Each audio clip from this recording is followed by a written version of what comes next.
இந்த காலத்துல எல்லாம் பொய் சொன்னால் தான் பிழைக்க முடியுங்கிறது ஒரு சில பேரோட நம்பிக்கை. ஒரு அப்பாவுக்கு தன் மகனுக்கு பொய் சொல்ல தெரியலையேங்கிற கவலை. பொய் சொன்னால் தான் இந்த உலகத்தில் பிழைக்கலாம், ஆனால் இவனுக்கு அது தெரியலையே, அதனால் இவனை அழைச்சிட்டு போய் நடுக்கடலில் விட்டுட்டு வந்துடுவோம் அப்படின்னு அழைச்சிட்டு புறப்பட்டான். கடற்கரைக்கு போனான். மகனுக்கு சந்தேகம், எங்கேப்பா என்னை அழைச்சிட்டு போகிறேன்னு கேட்டிருக்கான். கடலில் மீன் பிடிக்க கற்றுக் கொடுக்க போகிறேன் உனக்கு அப்படின்னானா. நான் ஏற்கனவே மீன் பிடிச்சிட்டேனேன்னானா இவன் மகன். எங்கே அதுன்னு கேட்டிருக்கான் அப்பங்காரன். சுட்டு சாப்பிட்டுட்டேன்ருக்கான் புள்ள.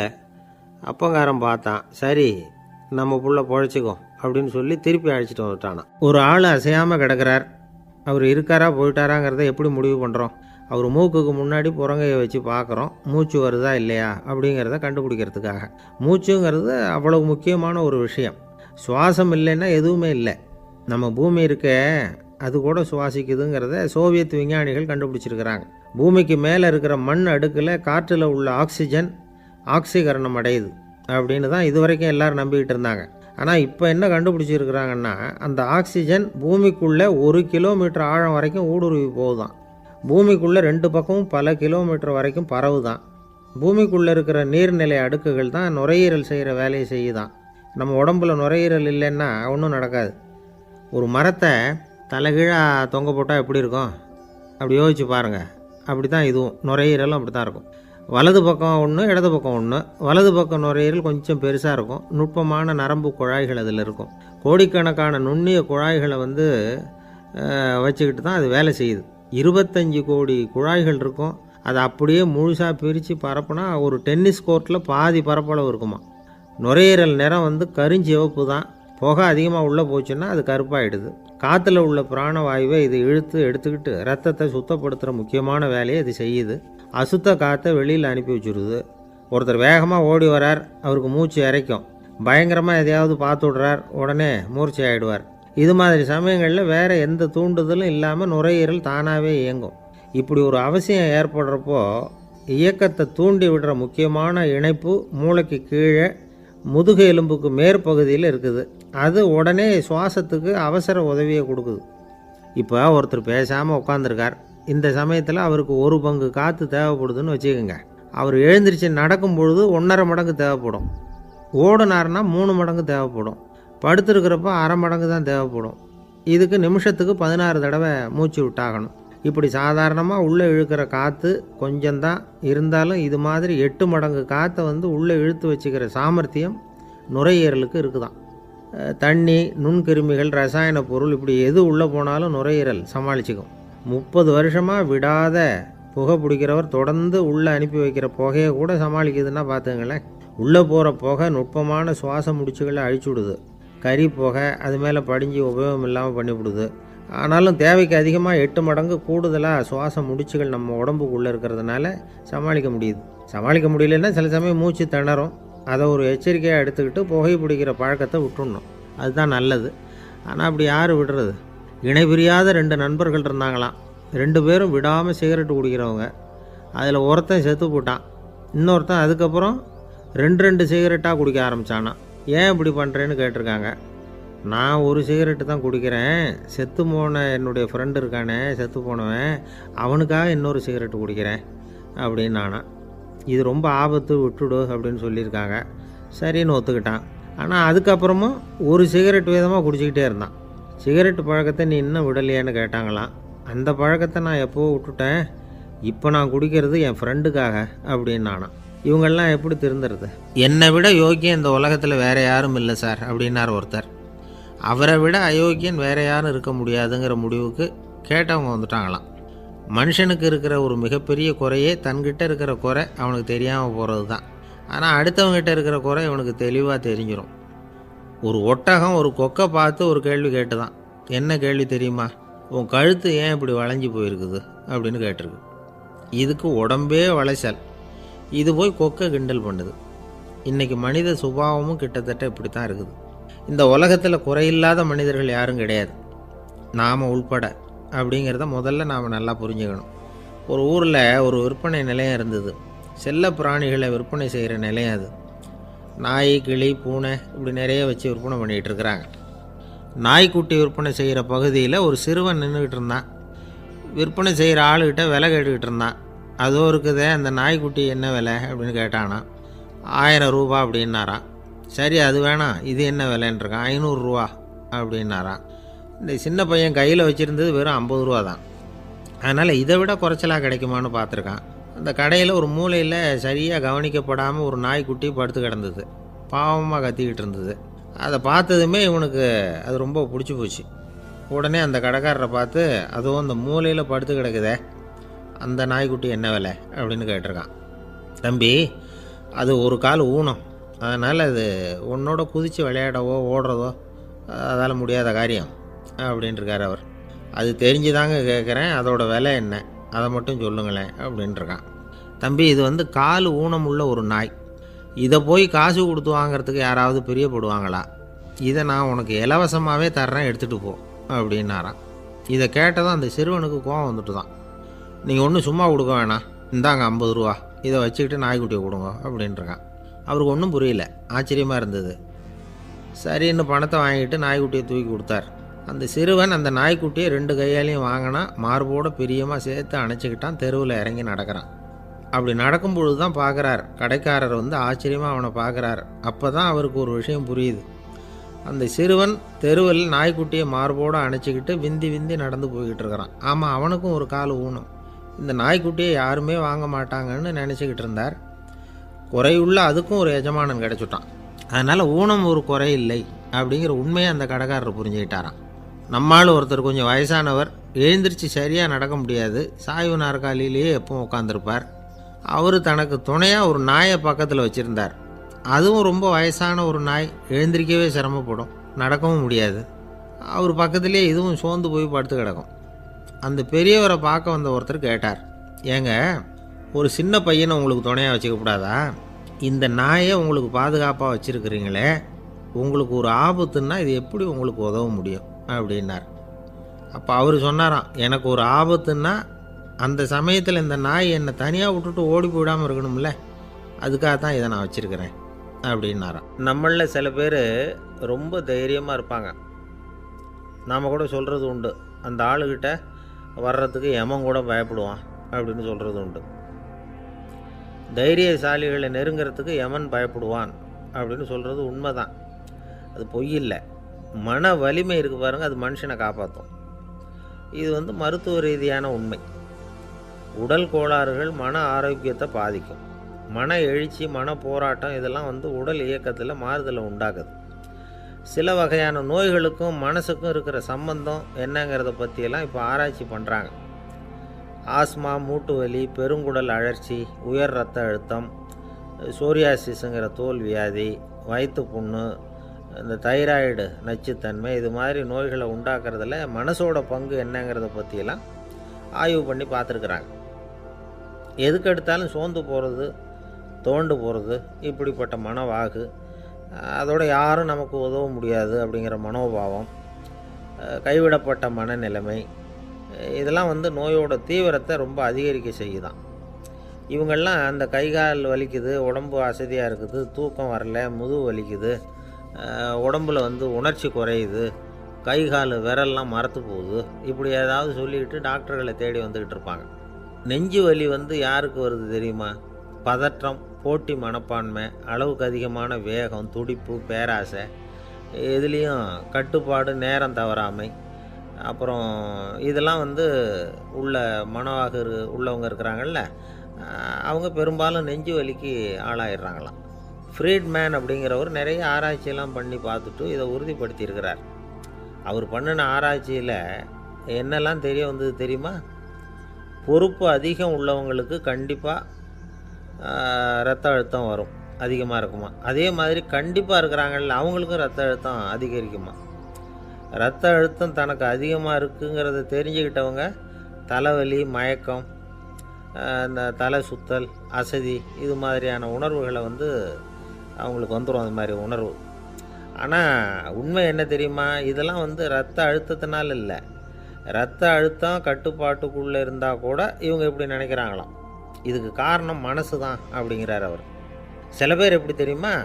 ஒருத்தர் வந்து மாரடைப்பால் இறந்து போனார் அப்படின்னு கேள்விப்பட்டால் போதும், இறந்து போகிறதுக்கு காரணம் இதயம்தான் அப்படிங்கிற பீதியால் இதய தளர்ச்சி அப்படிங்கிற மனநோயால் பாதிக்கப்படுறார். இவங்கெல்லாம் அடிக்கடி தங்களுடைய இதய பகுதியை தொட்டு பார்த்துக்குவாங்க, நாடியை பிடிச்சி பார்த்துக்குவாங்க. அடிக்கடி மூச்சை உள்ளுக்கு இழுத்து வெளியில் விட்டு வலி வருதா அப்படின்னு பார்த்துக்கிட்டு இருப்பாங்க. வேறு எங்கேயாவது வலிச்சா கூட நெஞ்சை வலிக்குதா அப்படின்னு பார்ப்பாங்க. நெஞ்சு வலிக்குதுன்னு கூட சில பேர் சொல்ல ஆரம்பிச்சிருவாங்க. ஆஸ்மாவுக்கும் மனசுக்கும் சம்பந்தம் உண்டு. தீர்வு காண முடியாத மன போராட்டங்கள் எல்லாத்துக்கும் அடுத்தவங்களையே சார்ந்து இருக்கிற மனநிலை, இதெல்லாம் ஆஸ்மாவினுடைய தீவிரத்தை வந்து அதிகப்படுத்திடும். பயம், இது எப்படின்னா என்ன நடக்குமோங்கிற பதற்ற நிலை, அப்புறம் இந்த பயம் இதெல்லாம் வந்து சுவாசித்தலை வந்து அதிகரிக்க செய்யுது இல்லையா? இதனால் இரத்தத்தின் காரத்தன்மை அதிகமாகி நோயின் தீவிரமும் அதிகமாகுது. மன போராட்டம், மனக்கவலை, மன இறுக்கம் இதெல்லாம் வந்து தோல் வியாதியை தூண்டி விடுதான். இது மாதிரி இன்னும் எவ்வளவோ இருக்குது. அதனால் இன்றைக்கி நமக்கு தேவை என்னென்னா மன வலிமை, மலர்ந்த முகம். இது ரெண்டு இருந்துட்டுதுன்னா பலவிதமான நோய்கள் நம்மக்கிட்ட நெருங்கி வராது. டாக்டர், என்ன நெருங்காமல் இருக்கிறதுக்கு நான் ஒரு காரியம் பண்ணுறேன் அப்படின்னார் ஒருத்தர். அவர் என்ன அர்த்தத்தில் சொன்னார்னா, டாக்டர் வந்து அவரை நெருங்காமல் இருக்கிறதுக்கு அவர் ஒரு காரியம் பண்ணுறாராம். நண்பர்கிட்ட சொன்னார். நண்பர் கேட்டார், அது என்ன காரியம் பண்ணுற அப்படின்னு கேட்டார். தினம் ஒரு ஆப்பிள் பழம் சாப்பிட்றேன்னார் அவர். ஏன்னா ஆங்கிலத்தில் ஒரு பழமொழி சொல்லுவாங்கள்ல, an apple a day keeps doctor away அப்படிம்பாங்க. ஒரு ஆப்பிள் பழம் சாப்பிட்டா டாக்டர் விலகியே இருப்பார், டாக்டர்கிட்ட போக வேண்டிய அவசியம் இருக்காது அப்படிங்கிறதுக்காக அந்த பழமொழி சொல்கிறது. என்ன, நான் யாருமே நெருங்காமல் இருக்கிறதுக்கு நான் ஒரு காரியம் பண்ணுறேன்னார் இன்னொருத்தர். டாக்டர் நெருங்காமல் இருக்கிறதுக்கு ஆப்பிள் பழம் சாப்பிட்றேன்னார் அவர். என்னை யாருமே நெருங்காமல் இருக்கிறதுக்கு நான் ஒரு காரியம் பண்ணுறேன்னார் இன்னொருத்தர். அது என்னன்னு கேட்டோம். தினம் ஒரு பூண்டு சாப்பிட்றேன்னார். ஏ கார்லிக் எ டே கீப்ஸ் எவ்ரிபடி அவே அப்படின்னு அதுக்கு ஒரு புது விளக்கமும் கொடுத்தார். காசி மாநகரத்தை பிரம்மதத்தன் அப்படிங்கிற ராஜா ஆட்சி பண்ணிட்டு வந்தார். அவர் ஒவ்வொரு வருஷமும் ஒரு திருவிழா நடத்துறது வழக்கம். எல்லா தேசத்திலிருந்தும் எல்லா வகையான ஜனங்களும் அதில் வந்து கலந்துக்குவாங்க. ஒரு சமயம் அது மாதிரி விழா நடந்துக்கிட்டு இருந்தது. வைகுண்டத்திலேருந்து தேவலோகத்திலேருந்து நிறைய தேவகுமாரர்கள்லாம் காசி நகருக்கு அப்போது வந்திருந்தாங்க.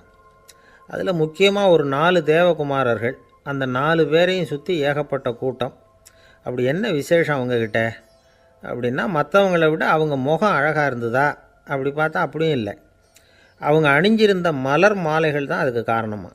அந்த மலர்கள்லேருந்து அப்படி ஒரு அபூர்வமான நறுமணம். இதுக்கு முன்னாடி இப்படி ஒரு நறுமணத்தை அந்த ஊர் ஜனங்க அனுபவிச்சதே இல்லை. அதுதான் அந்த 4 பேரையும் சுற்றி கூட்டம். எல்லாரும் கேள்வி கேட்க ஆரம்பித்தாங்க. உடனே அந்த 4 தேவகுமாரர்களும் எல்லாருக்கும் தெரியும்படியாக வானத்தில் எழும்பி கொஞ்சம் உயரமாக நின்றுக்கிட்டாங்க. கீழே நின்றுக்கிட்டு இருந்த அரசன்லேருந்து ஆண்டி வரைக்கும் ஒருத்தர் பாக்கி இல்லாமல் ஒரே குரலில் எல்லாரும் அவங்கள பார்த்து, எங்களுக்கும் இது மாதிரி மாலையை போட்டுக்கணும்னு ஆசையாக இருக்குது, அதுக்கு நீங்கள் தான் அருள் பண்ணணும் அப்படின்னு கேட்டுக்கிட்டாங்க. மாலை போட்டுக்கிறதுனா எல்லாருக்கும் ஆசையாக தானே இருக்கும். அந்த 4 தேவகுமாரர்களில் ஒருத்தர் புத்தர் பிரான். அவர் சொன்னார், பூலோகவாசிகளே, நான் சொல்கிறத கொஞ்சம் பொறுமையாக கேளுங்க. கக்காரு அப்படிங்கிற கற்பக விருட்சத்தின் மலர்களால் தொடுக்கப்பட்டது இந்த மாலை. இதுக்கு நிறைய சக்தி உண்டு. எந்த காலமும் இது வாடாது, வாசனையும் குறையாது.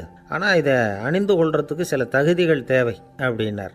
என்ன தகுதி அது சொல்லுங்களேன் அப்படின்னு ஏக காலத்தில் எல்லாரும் சத்தம் போட்டாங்க. தீய இயல்புகள் உள்ளவங்க, இழிந்த சிந்தனை, இழிந்த செயல் உள்ளவங்க இந்த மாலையை அணிய முடியாது அப்படின்னார். அவ்வளோதான். கூட்டத்தில் சத்தம் போட்டவங்கள்லாம் மெதுவாக அப்படி அடங்க ஆரம்பிச்சிட்டாங்க. இன்னொரு தேவகுமாரன் சொன்னார், அடுத்தவங்க பொருளை அபகரிக்காதவன், அடுத்தவங்களுக்கு கெடுதல் பண்ணக்கூடிய பொய் பேசாதவன், பேராசையினால் கெட்ட வழியில் பொருள் ஈட்ட நினைக்காதவன் இந்த மாலையை போட்டுக்கலாம் அப்படின்னார். கூட்டத்திலிருந்து யாரும் முன்னுக்கு வரல. ஒரே ஒரு ராஜகுரு மட்டும் கொஞ்சம் முன்னாடி வந்தார். பெரியவர், படித்தவர். அவர், எனக்கு தகுதி இருக்குது அந்த மாலையை போட்டுக்கிறதுக்கு அப்படின்னார். வேறு ஒன்றும் இல்லை, பொய் சொல்லியாவது அந்த மாலையை வாங்கிக்குவோமே அப்படின்னு முடிவு பண்ணிட்டார் அவர். அவ்வளோதான், மாலையை வாங்கிட்டார். அடுத்த தேவகுமாரன் பேசினார். யாருக்கு திடமான அறிவும் மனமும் இருக்குதோ, யாருக்கு நல்ல காரியங்களில் அசையாத ஈடுபாடு இருக்குதோ, நல்ல அரிய பொருள்களை தனியாக தான் மட்டும் அனுபவிக்க விரும்பாதவர் யாரோ அவர் முன்னாடி வந்து இந்த மாலையை வாங்கிக்கலாம் அப்படின்னார். அந்த தகுதியும் எனக்கு இருக்குன்னார் ராஜகுரு. மாலையை வாங்கி போட்டுக்கிட்டார். இன்னொரு ராஜகுமாரன் பேச ஆரம்பித்தார். அறநெறியில் செல்வம் சேர்க்கணும், ஆடம்பர பொருள்களுக்கு அடிமையாகக்கூடாது, வெற்றி அடைஞ்சாலும் கர்வம் வரக்கூடாது, அப்படிப்பட்டவங்க இந்த மாலையை போட்டுக்கலாம்னார். துணிஞ்சு பொய் சொல்லி அதையும் வாங்கி கழுத்தில் போட்டுக்கிட்டார் இந்த ராஜகுரு. இன்னொரு ராஜகுமாரன் சொன்னார், சான்றோர்களை நிந்திக்காதவங்க, புறம் பேசாதவங்க இந்த மாலையை போட்டுக்கலாம்னார். அதையும் வாங்கி போட்டுக்கிட்டார். திருவிழா முடிஞ்சுது, எல்லோரும் திரும்பி போயிட்டாங்க. மறுநாள் ராஜகுரு 4 மாலைகளையும் போட்டுக்கிட்டு ராஜசபைக்கு வரார். வந்தவர் ரொம்ப அவஸ்தையோடு வர்றார். மாலையெல்லாம் வாடி போயிட்டுது, வாசனை எதுவும் கிடையாது. அது மட்டும் இல்லை, அவருக்கு கடுமையான தலைவலி வேறு வந்துட்டுது. துடிச்சு போயிட்டார். மாலையை கழட்டவும் முடியல. ஜனங்கள்லாம் அவரை பார்த்து சிரிக்க ஆரம்பிச்சிட்டாங்க. என்னத்துக்கு ஆசைப்படணும், ஏன் இப்படி கஷ்டப்படணும் அப்படின்னு. ராஜா பார்த்தார். மறுபடியும் விழாவுக்கு ஏற்பாடு பண்ணினார். தேவகுமாரர்கள்லாம் வந்தாங்க. ராஜகுரு வந்தார். மக்கள் முன்னிலையில் அவங்க காலில் விழுந்தார், மன்னிப்பு கேட்டுக்கிட்டார். இந்த மாலையை போட்டுக்கிற தகுதி எனக்கு இல்லை. தகுதி இல்லாத ஒருத்தன் தகாத தகுதியை பொய் மூலம் பெறணும்னு ஆசைப்படுறாங்களே, அவங்களுக்கெல்லாம் என்னுடைய தண்டனை ஒரு எச்சரிக்கையாக இருக்கட்டும்னார். அதுக்கப்புறம் தேவகுமாரர்கள் அவர் கழுத்தில் இருக்கிற மாலையை கழட்டினாங்களாம். அந்த மாலைகளும் பழையபடி மனம் கொடுக்க ஆரம்பிச்சுட்டு தான். இதுலேருந்து நாம் தெரிஞ்சுக்க வேண்டியது என்னென்னா, நமக்கு தகுதி இல்லாத ஒரு கௌரவம் நம்மக்கிட்ட தானாக வந்தால் கூட அதை தவிர்த்து விடுறது தான் நல்லது. அதுதான் புத்திசாலித்தனம். ஒருத்தர் வந்தார். சார், எங்கள் இலக்கிய மன்ற விழாவுக்கு நீங்கள் தலைமை தாங்கணும்னார். உடனே இவர் சொன்னார், பேச்சாளர், சார், இலக்கியத்தை பற்றி பேசுகிற தகுதி எனக்கு இல்லையே அப்படின்னார். உடனே அவர் கூப்பிட வந்தவர் சொன்னார், அந்த தகுதி உங்களுக்கு இல்லைங்கிறது எங்களுக்கும் தெரியும் சார், அதனால தான் உங்களை தலைமை தாங்க கூப்பிட்றேன் அப்படின்னார். அது சரி, தலைமைன்னா அதுக்கு இவர் என்ன தான் அர்த்தம் பண்ணுறாருன்னு தெரியல. ஒரே ஒரு ஊரில் ஒரு ராஜா இருந்தார். அவர் பேரில் மக்களுக்கு ரொம்ப மரியாதை. அவ்வளவு நல்லா ஆட்சி புரிஞ்சுக்கிட்டு வந்தார். அவருக்கு வயசாகிட்டுது. அதனால் ஒரு நாள் அமைச்சரை கூப்பிட்டார். இதை பாருங்கள், எனக்கு வயசாகிட்டுது, அதனால் இந்த அரச பொறுப்பையெல்லாம் நீங்கள் ஏற்றுக்குங்க அப்படின்னார். அதுக்கப்புறம் ராணியை கூப்பிட்டார். வா, நாம் இனிமேல் இங்கே இருக்க வேணாம், காட்டுக்கு போய் தவம் பண்ணலாம் அப்படின்னு கூப்பிட்டார். இந்த செய்தி மக்களுக்கு அறிவிக்கப்பட்டது. மக்கள் உடனே கூட்டமாக அரண்மனைக்கு வர ஆரம்பிச்சிட்டாங்க. மன்னரை போய் பார்க்குறாங்க. அரசே, தாங்கள் எங்களுக்கு தந்தை மாதிரி. நீங்கள் காட்டுக்கு போயிட்டால் நாங்கள்லாம் இங்கே எப்படி இருக்க முடியும்? எங்களுக்கெல்லாம் எந்த துன்பமும் இல்லாமல் பார்த்துக்கிட்டு வர்றீங்க. இது மாதிரியான ஒரு அரசாட்சி இல்லைன்னா மக்கள் வாழ்ந்து என்ன பயன் அப்படின்னாங்க. இருந்தாலும் என்ன பண்ணுறது, வயசாகிட்ட காரணத்தினால இந்த முடிவுக்கு வர வேண்டியிருக்குது அப்படின்னாராம் ராஜா. அப்படின்னா நீங்கள் காட்டுக்கு போக வேணாம், நாங்கள் போகிறோம். நாங்கள் அங்கே போய் தவம் பண்ணுறோம், வழிபாடு பண்ணுறோம். கடவுள் வருவார், அவர்கிட்ட வரம் வாங்கிட்டு வந்துடுறோம் அப்படின்னாங்களாம். அப்படி சொல்லிவிட்டு உடனே எல்லோரும் காட்டுக்கு போனாங்க. நாட்டு மக்கள் எல்லாரும் ஒட்டு மொத்தமாக காட்டில் உட்காந்துக்கிட்டு தவம் பண்ணுறதை பார்த்தார் கடவுள். உடனே புறப்பட்டு வந்தார். எல்லோரும் இப்படி உட்காந்துருக்குறீங்களே, என்ன வேணும் உங்களுக்கு அப்படின்னு கேட்டார். உடனே மக்கள் எல்லாரும் ஒரு குரலில் சொன்னாங்க, சுவாமி, எங்கள் மன்னன் ரொம்ப நாளைக்கு நல்லபடியாக இருக்கணும். அவர் மகிழ்ச்சியாகவும் உடல் நலத்தோடும் இருந்தால் தான் நாங்கள் அமைதியாக வாழ முடியும் அப்படின்னாங்க. சரி, அதுக்கு என்ன செய்யணும் அப்படின்னார் ஆண்டவன். எங்கள் மன்னருக்கு இன்னும் ஒரு 100 வருஷம் ஆயுளை கொடுங்க அப்படின்னாங்க. அவ்வளவு தானே, சரி அப்படியே ஆகட்டும் அப்படின்னு சொல்லிவிட்டு ஆண்டவன் போயிட்டார். மக்கள் மகிழ்ச்சியோடு திரும்பி வந்தாங்க. மன்னா, கடவுள் வரம் கொடுத்துட்டார், நீங்கள் 100 வருஷம் வாழ போகிறீங்க அப்படின்னாங்க. இதை கேட்டதும் ராணி ராஜாவை வணங்கி, நான் தவம் செய்ய போகிறேன் அப்படின்னு புறப்பட்டாங்க. உடனே மக்கள் என்ன நினச்சாங்க தெரியுமா? ஐயோ, நாம் ராஜாவுக்கு மட்டும்தானே நீண்ட ஆயுள் வேணும்னு வரம் வாங்கினோம், ராணிக்கு வாங்கலையே, அதுதான் கோபத்தில் புறப்பட்டாங்க போல இருக்குது அப்படின்னு நினச்சி வருத்தப்பட்டாங்க. ஆனால் ராணி நினச்சது அது இல்லை. ராணி போய் தவம் பண்ணாங்க, கடவுள் காட்சி கொடுத்தார். இவங்க கேட்குறாங்க, சுவாமி, ராஜாவுக்கு மட்டும் 100 வருஷம் ஆயுள்னு வரம் கொடுத்துட்டீங்க, அப்படின்னா குடிமக்களும் 100 வருஷம் இருக்கணும். இப்படிப்பட்ட குடிமக்கள் இல்லைன்னா அப்படிப்பட்ட அரசன் இருந்து என்ன பிரயோஜனம் அப்படின்னாங்களாம். ஆண்டவன் பார்த்தார். சரி, அவங்களும் 100 வருஷம் வாழ்வாங்க, அது மட்டும் இல்லை, நீயும் 100 ஆண்டு காலம் வாழ வரமளிக்கிறேன் அப்படின்னு சொல்லிவிட்டு மறைஞ்சிட்டார். இதில் ஆண்டவன் வர்றதும் மறையிறதும் முக்கியம் இல்லை. இதில் கவனிக்க வேண்டியது ஆள்கிறவனின் விசால மனம், குடிமக்களின் விசால மனம், ஆள்கிறவன் மனைவியினுடைய விசால மனம். இப்படி ஒரு நாடு இருந்துட்டுதுன்னா எப்படி இருக்கும் வாழ்க்கை நினச்சி பாருங்கள். அதனால தான் பெரியவங்கள்லாம் சொல்கிறாங்க, இதய வாசல் திறந்தே இருக்கணும், இதயத்தின் கதவுகளை மூடாதீங்க அப்படின்னு சொல்லுவாங்க. என்கிட்ட ஒருத்தர் சொன்னார், என்னுடைய இதய வாசல் எப்பவும் திறந்தே தான் இருக்குதுன்னார். எதனால் அப்படி சொல்கிறீங்க அப்படின்னு கேட்டோம். டாக்டரே சொல்லிவிட்டார், என்னுடைய இதயத்தில் ஒரு ஓட்டை இருக்குது அப்படின்னு, வால்வு சரியில்லையா அப்படிங்கிறார். அளவுக்கு மிஞ்சினால் அமிர்தமும் நஞ்சு அப்படின்னு சொல்லுவாங்க. அது உண்மைதான். ஒருத்தருக்கு அளவுக்கு மீறிய புகழ் வந்துட்டுதுன்னு வச்சுங்க, அது கூட ஆபத்தாக போயிடுறது உண்டு. பழங்காலத்துல எல்லாம் கிரேக்க தேசத்தில் ஒரு பழக்கம் உண்டாம். அதாவது யாராவது ஒருத்தரை நாடு கடத்தணும்னா அதுக்கு ஒரு வழி உண்டு. அதாவது ஒருத்தரை நாடு கடத்தணும்னு மக்கள் விரும்புகிறாங்கன்னு வச்சுங்களேன், அவர் பேரை ஒரு மண்பாண்ட ஓட்டுச்சில்லில் எழுதி அதை ஒரு குறிப்பிட்ட பொது இடத்துல போட்டுற வேண்டியது, அவ்வளவுதான். இது மாதிரி பல பேர் போட்டுக்கிட்டே இருப்பாங்க, எல்லாம் அப்படியே குவிஞ்சு போயிடும். அந்த ஓட்டாஞ்சில்லு குவியலில் யாருடைய பேர் அதிகமாக இருக்குதோ அந்த நபரை ஒரு 10 ஆண்டுகள் நாடு கடத்தி விடுவாங்க. இது அந்த ஊர் வழக்கமாக. ஒரு நாள் அந்த குவியலுக்கு பக்கத்தில் ஒரு ஆள் நின்றுக்கிட்டு இருக்கிறான். அவன் கையில் ஒரு ஓட்டாஞ்சில்லு வச்சுருக்கிறான். அதில் யாரோட பேரையோ எழுதணும், எழுதி அந்த இடத்துல போடணுங்கிறது அவன் ஆசை. ஆனால் அவன் படிக்காதவன், அதனால் எழுத தெரியல.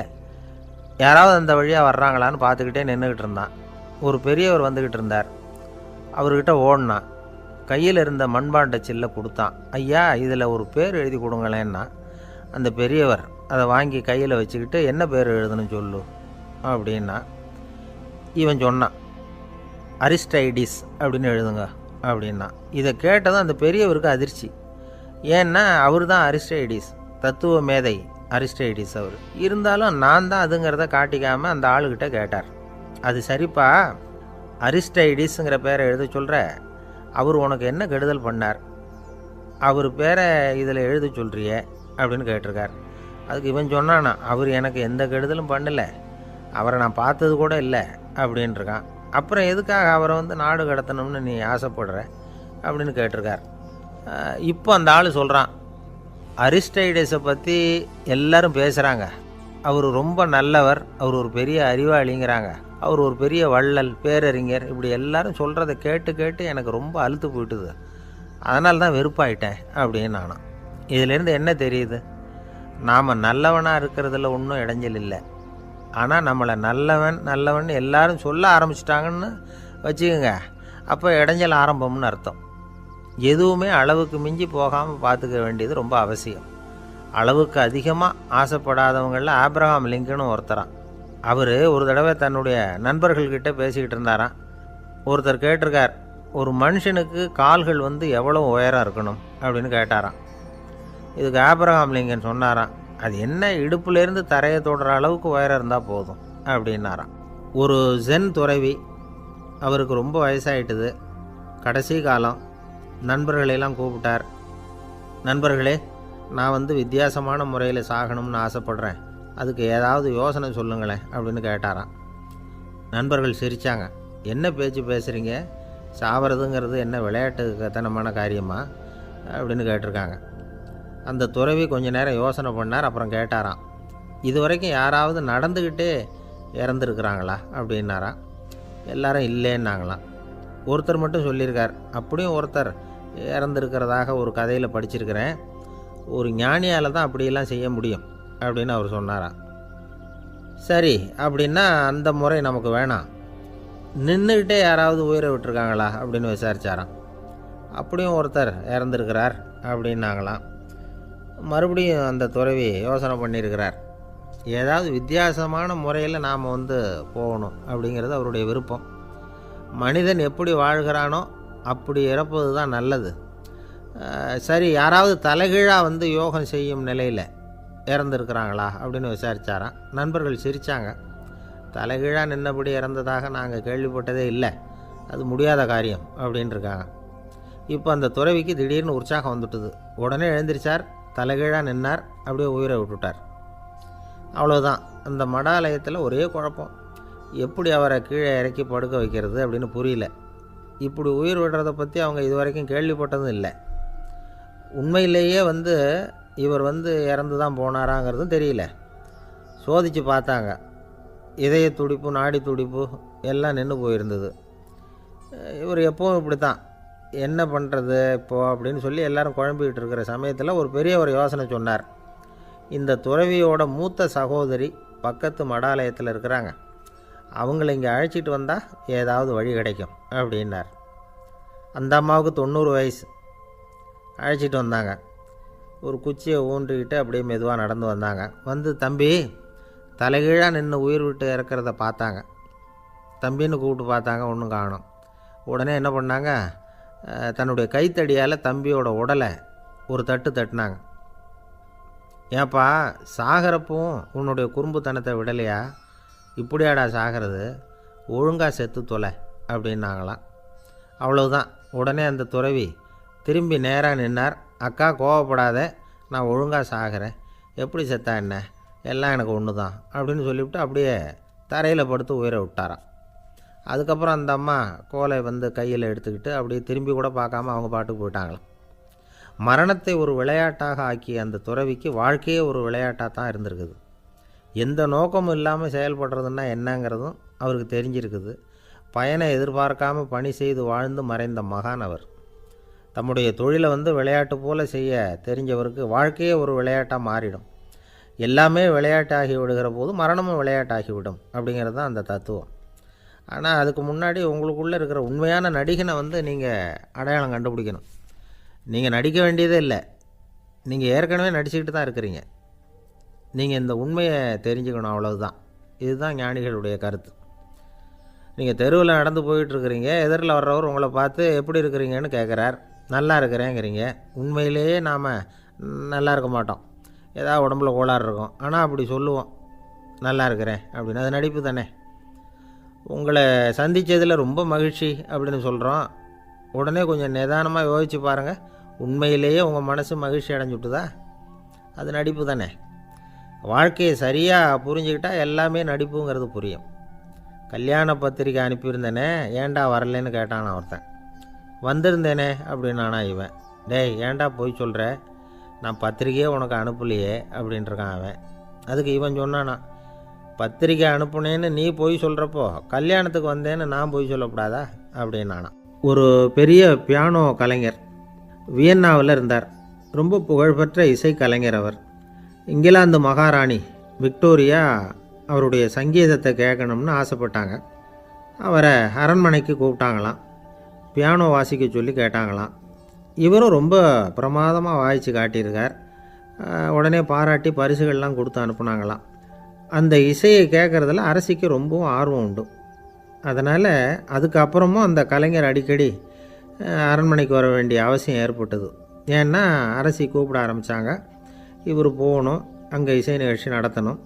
இவர் அங்கே பாடி வாசிக்கிறது உண்டு. ஒரு தடவை வந்து மகாராணி அவரை பார்த்து உங்கள் நாட்டு தேசிய கீதம் பாடுங்களேன் அப்படின்னு கேட்டாங்களாம். உடனே அவர் தன்னுடைய நாடான ஆஸ்திரியாவின் தேசிய கீதத்தை பாடியிருக்கிறார். அவர் பாட ஆரம்பித்த உடனே மகாராணி எழுந்திரிச்சு நின்னாங்களாம். அதுக்கு மரியாதை செலுத்துகிற நோக்கத்தோடு பாட்டு முடிகிற வரைக்கும் அப்படியே நின்றுக்கிட்டு இருந்தாங்களாம். இதுதான் அந்த அரசியினுடைய பெருந்தன்மை. அதாவது நாட்டுப்பற்றுங்கிறது அந்த அளவுக்கு அப்படி இருக்கணும். இப்படி ஒரு அரசியே நம்ம நாட்டு தேசிய கீதத்துக்கு எழுந்திரிச்சு நின்று மரியாதை செலுத்துகிறாங்க அப்படிங்கிறத புரிஞ்சிக்கும் பொழுது அந்த முதிய கலைஞரின் மகிழ்ச்சிக்கு அளவே இல்லையாம். அதுக்கப்புறம் அந்த பியானோ கலைஞர் ஒரு நாள் தன்னுடைய நண்பர் ஒருத்தர்கிட்ட பேசிக்கிட்டு இருந்தாராம். அப்போ சொன்னாராம், மகாராணியார் வந்து எனக்கு எவ்வளவோ பரிசுகள்லாம் கொடுத்துருக்குறாங்க.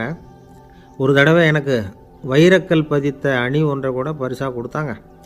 ஆனால் அதை விட உயர்ந்த விலை மதிக்க முடியாத அணி என்ன தெரியுமா, நான் என்னுடைய நாட்டு தேசிய கீதத்தை நான் பாடுறப்போ அவங்க எழுந்திரிச்சு நின்று மரியாதை செலுத்தினாங்களே, அதுதான் எனக்கு கிடைச்ச மிகப்பெரிய பரிசு அப்படின்னாராம்.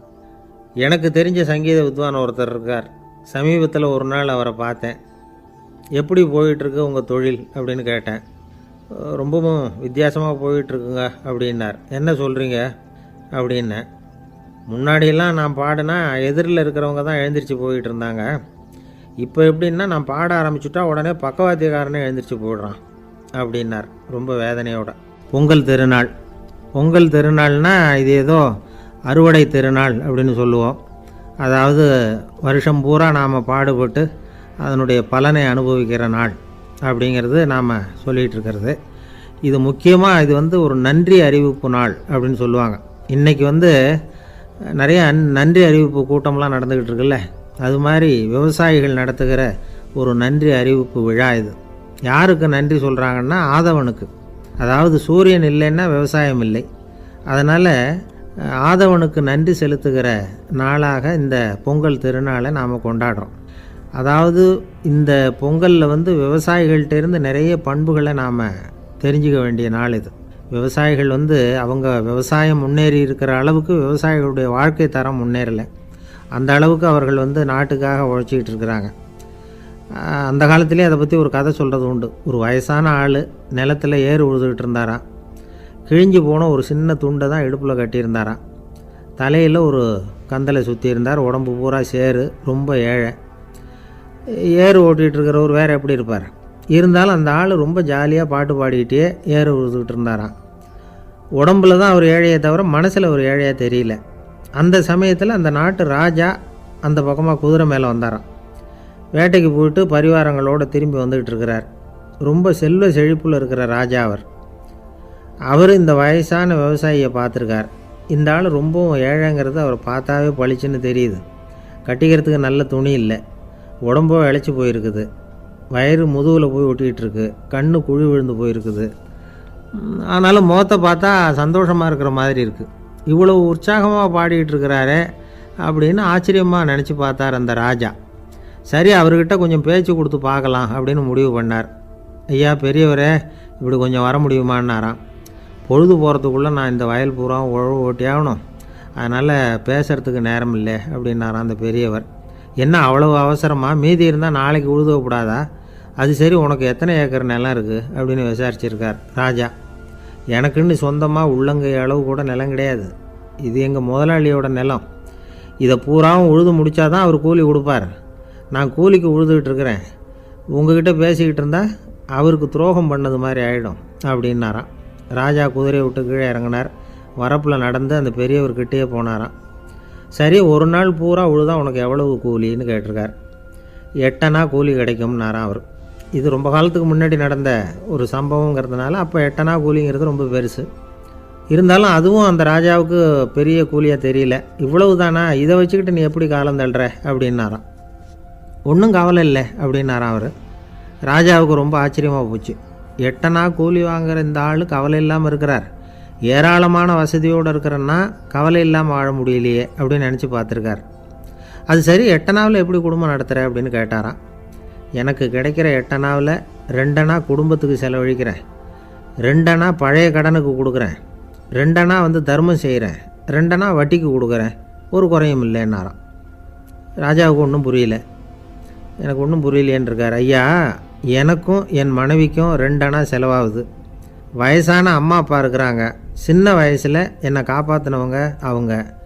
அந்த கடனுக்கு 2 அணா செலவாகுது, அது பழைய கடன். என் தங்கச்சி ஒருத்தி ஆதரவு இல்லாத நிலைமையில் தன்னுடைய மகனோட என் வீட்டில் வந்து இருக்கிறா. அவளுக்கும் அவள் மகனுக்கும் 2 அணா செலவு பண்ணுறேன், அது தர்மம். எனக்கு 2 பிள்ளைங்க இருக்கிறாங்க, அவங்களுக்கு 2 அணா செலவு பண்ணுறேன், அது வட்டிக்கு கொடுக்கறது மாதிரி. பிற்காலத்தில் அவங்க எங்களை காப்பாற்றுவாங்க. அந்த வகையில் நான் திருப்தியோடு வாழ்ந்துக்கிட்டு இருக்கிறேன் அப்படின்னாராம். ராஜாவுக்கு அர்த்தம் புரிய ஆரம்பிச்சுதான். அந்த பெரிய நிலத்தை விலை கொடுத்து வாங்கி அந்த பெரியவருக்கே தானமாக கொடுத்துட்டாராம். இப்போ உழுதவருக்கே நிலம் சொந்தமாகிட்டுது. அன்னையிலேருந்து அரசனுக்கும் ஆறுதல் கிடைச்சிதான். இப்படி ஒரு கதை சொல்லுவாங்க.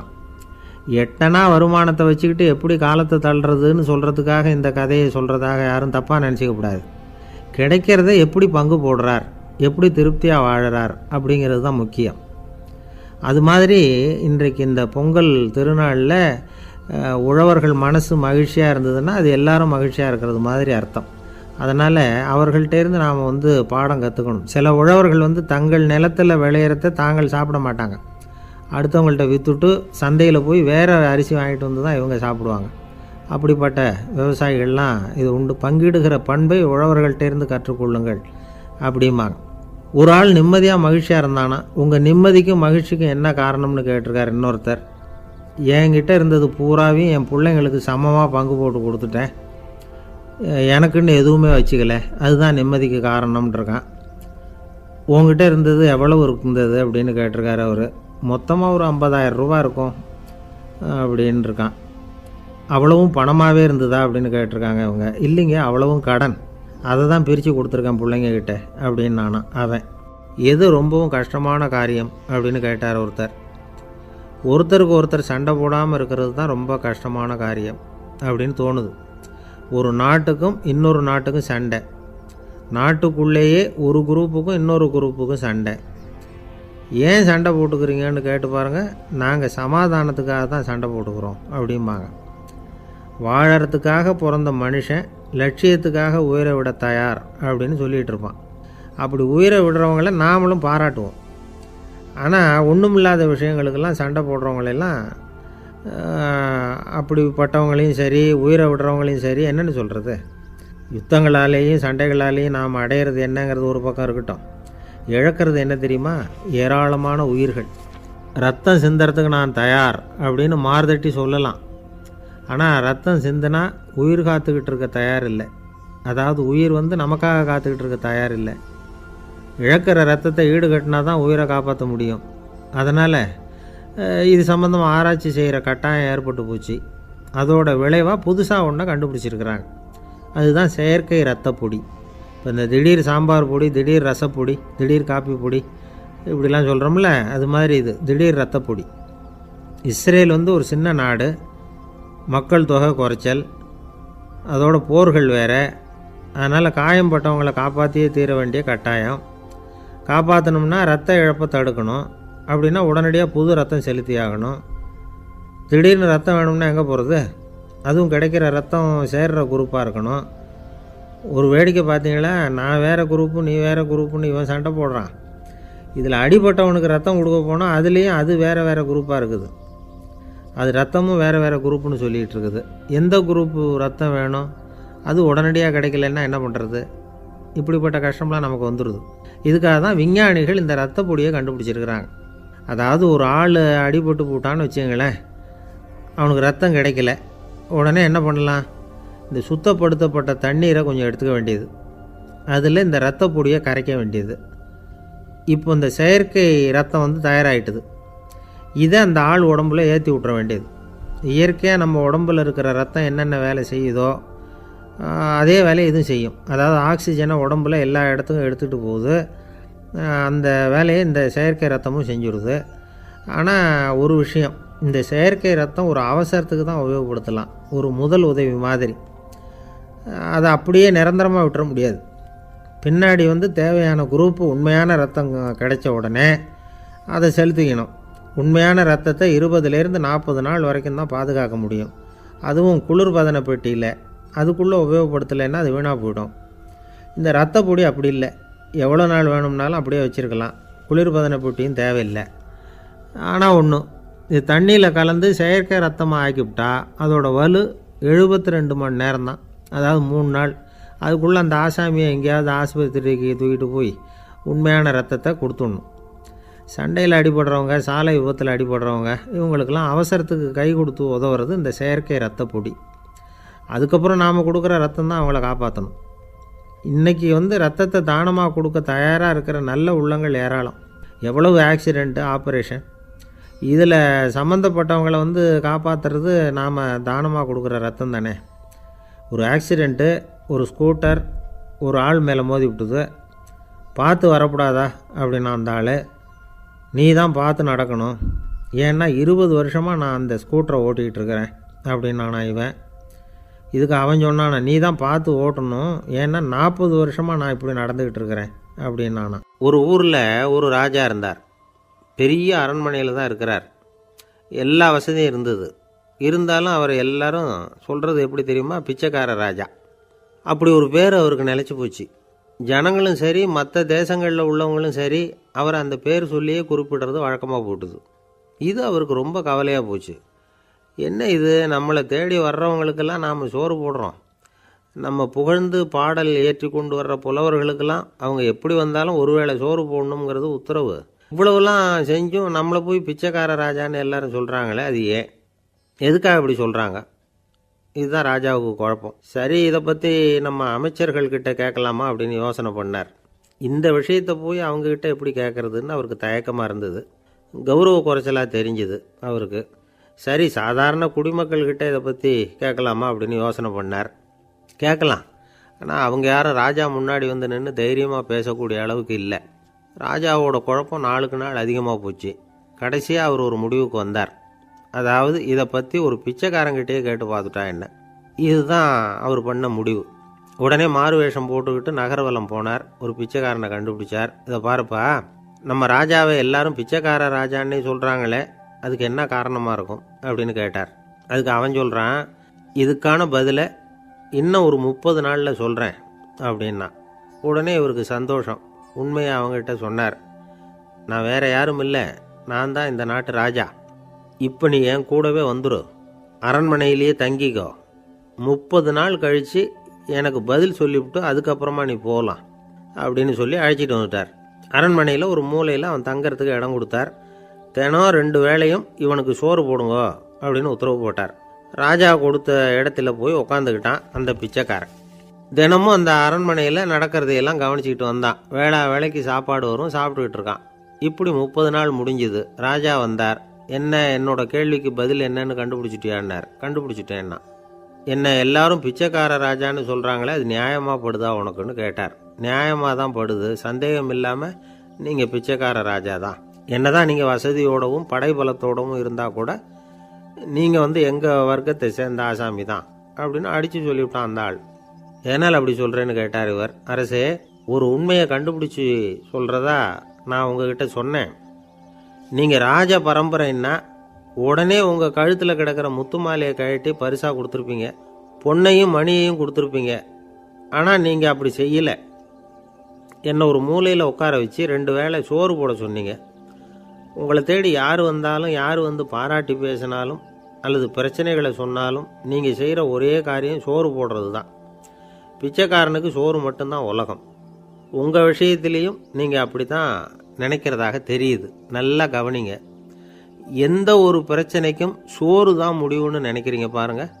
நீங்கள் சந்தேகமில்லாத எங்களை சேர்ந்த ஆள் தான் அப்படின்னு விட்டான் அந்த பிச்சைக்காரன். அதுக்கப்புறம் தான் அந்த ராஜா தன்னுடைய தவறுகளை எல்லாம் தேர்த்திக்கிட்டாராம். பசின்னு வர்றவங்களுக்கு சோறு தான் போடணும், அது தப்பு இல்லை. பாராட்ட வர்றவங்களுக்கெல்லாம் சோத்தையே போட்டு அனுப்புனா இப்படி தான் பேர் வரும். எனக்கு தெரிஞ்ச ஒருத்தர் தினமும் யாராவது ஒருத்தரை தன் வீட்டுக்கு அழைச்சிட்டு போவார், சாப்பாடு போட்டு அனுப்புவார். முன்னறிவிப்பு இல்லாமல் திடீர்னு ஒரு விருந்தாளியோட வீட்டில் போய் இவர் நிற்கிறது வழக்கம். அந்த அம்மாவும் இவருக்காக தயார் பண்ணி வச்சுருந்ததை இவர் அழைச்சிட்டு வந்திருக்கிற விருந்தாளிக்கு போட்டுருவாங்க. விருந்தாளி சாப்பிட்டுட்டு போனதுக்கப்புறம் இவர் மனைவிகிட்ட உனக்கு சிரமம் வேணாம் அப்படின்னு சொல்லிவிட்டு பக்கத்தில் உள்ள ஒரு ஹோட்டலுக்கு போய் காசு கொடுத்து சாப்பிட்டுட்டு வந்துடுவார். பல நாள் இப்படி நடக்கும். ஒரு நாள் அவரை தனியாக கூப்பிட்டுக்கிட்டு போய் ஏன் இப்படி பண்ணுறீங்கன்னு கேட்டோம். அதுக்கு அவர் சொல்கிறாரு, எங்கள் வீட்டு சாப்பாட்டிலேருந்து தப்பிக்கிறதுக்கு எனக்கு வேறு வழி எதுவும் தெரியல சார், அதனால தான் இப்படி பண்ணிகிட்ருக்கிறேன் அப்படின்னார் ரொம்ப பரிதாபமாக. ஒருத்தன் எப்படி நடந்துக்கிறாங்கிறத வச்சு தான் அந்த ஆள் எப்படிங்கிறத நாம் முடிவு பண்ணுறோம். ஆளுமைன்னு சொல்கிறோம்ல, அதுக்கு சூழ்நிலைகளை ஆளுகின்ற தன்மை அப்படின்னு விளக்கம் கொடுக்குறார் ஒரு உளவியல் நிபுணர். சரி, ஒரு மனிதனுடைய ஆளுமையை உருவாக்குகிற விஷயங்கள் என்னென்ன? பிறப்பு, வளர்க்கப்பட்ட விதம், படிப்பு, நண்பர்கள், சமுதாயம், இப்படி நிறைய உண்டு. ஆளுமையின் அடிப்படையில் சில மனநோய்கள் உண்டாகுது. அதெல்லாம் என்னென்னங்கிறத தெரிஞ்சு வச்சுக்கிட்டோம்னா நம்ம கூட இருக்கிறவங்கள அடையாளம் கண்டுபிடிக்கிறதுக்கு அது ரொம்ப உபயோகமாக இருக்கும். ஃப்ரெனாய்டு ஆளுமை அப்படின்னு ஒன்று. இந்த கோளாறு உள்ளவங்க எப்படி இருப்பாங்க தெரியுமா? அதிக உணர்ச்சி, சந்தேகம், பொறாமை இதெல்லாம் அதிகமாக இருக்கும். வளைஞ்சு கொடுக்க மாட்டாங்க. அடுத்தவங்களோட இணக்கமான உறவு இருக்காது. அவங்க செய்கிற தப்புக்கெல்லாம் அடுத்தவங்களை குறை சொல்லிகிட்டு இருப்பாங்க. இது ஒரு ரகம். அடுத்தது ஸ்கிசாய்டு ஆளுமை அப்படின்னு சொல்கிறாங்க. இந்த கோளாறு உள்ளவங்க அடுத்தவங்களோட பழக கூச்சப்படுவாங்க. சின்ன வயசுலேயே இது ஆரம்பமாயிடுது. பகல் கனவுலேயே சஞ்சரிப்பாங்க. அவங்களுடைய விரோதம், கோபம் இதை கூட வெளியில் காட்டிக்க முடியாமல் இருப்பாங்க. இவங்களுக்கு அகமுகம், பிரச்சனைகள்லேருந்து ஒதுங்கி எதுலேயும் ஈடுபாடு இல்லாதவங்களாக இருப்பாங்க. இப்படி ஒரு ரகம். அடுத்தது சைக்ளோதமிக் ஆளுமை அப்படின்னு சொல்கிறாங்க. அது என்னென்னா, உணர்ச்சிகளில் ஏற்றத்தாழ்வு அதிகமாக இருக்குமா. சில சமயம் பார்த்தா மகிழ்ச்சியாக இருப்பாங்க, சில சமயம் சோகமாக உட்காந்துருப்பாங்க. அவங்க மனநிலைக்கு தகுந்த மாதிரி சமூக நிகழ்ச்சிகளில் பங்கெடுத்துக்குவாங்க. இன்னொரு வகை என்னென்னா எண்ணப்பீடிகை ஆளுமை அப்படின்னு பேர் வச்சுருக்கிறாங்க. அதுக்கு இவங்களுக்கெல்லாம் கரெக்டாக இருக்கணும், எல்லாம் சட்டத்திட்டம் எதுலேயும் ஒரு ஒழுங்குமுறை, இப்படி எதிர்பார்க்குற மனோபாவம். இவங்க எதிர்பார்ப்புக்கும் வரன்முறைக்கும் மற்றவங்க கட்டுப்படணும்னு நினைப்பாங்க. இந்த நிலைமை நீடித்தா என்ன ஆகும் தெரியுமா? அலைக்கழிக்கிற எண்ணங்கள் திரும்ப திரும்ப ஒரே செயலை செய்ய தூண்டுற மனத்தளர்ச்சிக்கு ஆளாயிடுறாங்க. அடுத்தது ஹிஸ்டீரியா ஆளுமை. சின்ன விஷயத்தையெல்லாம் பெருசுப்படுத்தி நாடகமாக்குற நடிகர்கள் இவங்க. உணர்ச்சி அதிகம் உள்ளவங்க. இவங்க மன எழுச்சியில் பக்குவமின்மை, குழந்தைத்தனம், முதிர்ச்சியின்மை எல்லாம் இருக்கும். தன்னலம் மிக்க குணம். பிறர் தன்னை மட்டுமே கவனிக்கணும்னு நினச்சி செயல்படுறது, இதெல்லாம் இவங்க அடையாளம். அடுத்த ரகம் எப்படின்னா வளர்ச்சியற்ற ஆளுமைன்னு சொல்கிறாங்க. அடுத்தவங்களோட இணங்கி போக முடியாதவங்க, அறிவு, மன எழுச்சி, சமூக உறவு இதில் எல்லாம் போதுமான வளர்ச்சியையும் நிறைவையும் பெற முடியாதவங்க. இவங்களால் வாழ்க்கையில் முன்னேற முடியாது. பிச்சைக்காரங்க, குற்றவாளிகள் இவங்ககிட்டெல்லாம் இது மாதிரியான ஆளுமை அதிகமாக இருக்குமா. அடுத்தது என்னென்னா சோர்வுடைய ஆளுமை. எதுலேயும் உற்சாகம் இல்லாமல் சோர்ந்து போயிருப்பாங்க. அதுக்கெல்லாம் நமக்கு வலிமை இல்லைப்பா அப்படின்னு சொல்லிகிட்டு இருப்பாங்க. சின்ன விஷயங்களுக்கெல்லாம் அதிர்ச்சி அடையிறது, வாழ்வின் சுவையை அனுபவிக்க முடியாதவங்க. இன்னொரு ரகம் இது கொதித்தெழும் ஆளுமைங்கிறாங்க. எதுக்கு எடுத்தாலும் ஆத்திரம், குரோதம், வன் செயல் இதிலெல்லாம் ஈடுபாடு இப்படி உள்ளவங்க. நத்தை வகை ஆளுமை அப்படின்னு ஒன்று. அடுத்தவங்க மேலே விரோதம் இருக்கும், அடிக்கணுங்கிற எண்ணம் இருக்கும். ஆனால் அதை அப்படியே வெளியில் காட்டாமல் அதே சமயம் அமைதியான முறையில் வெறுப்பை வெளிக்காட்டுற ரகம். இவங்கெல்லாம் பேசாமல் கம்முன்னு இருந்துக்கிட்டே நினச்சதை நிறைவேற்றிக்கிடுவாங்க. முன்ஜாக்கிரதை ஆளுமை அப்படின்னு ஒரு ரகமாக. பாதுகாப்பின்மை, சந்தேகம், முழுமையின்மை, அறவேக்காட்டுத்தனம் இந்த மனப்போக்கு அதிகமாக இருக்கிறதுனால அகம்பாவம், புடிவாதம், எச்சரிக்கை எல்லாம் அளவுக்கு மீறி இருக்கும். இதுவரைக்கும் நாம் பேசிக்கிட்டு இருந்த ஆளுமை பண்புகள் அளவுக்கு அதிகமாக போயிட்டுதுன்னா ஆளுமை கோளாறுகள் ஏற்படும். அதன் அடிப்படையில் மனவியாதிகள் வருமா.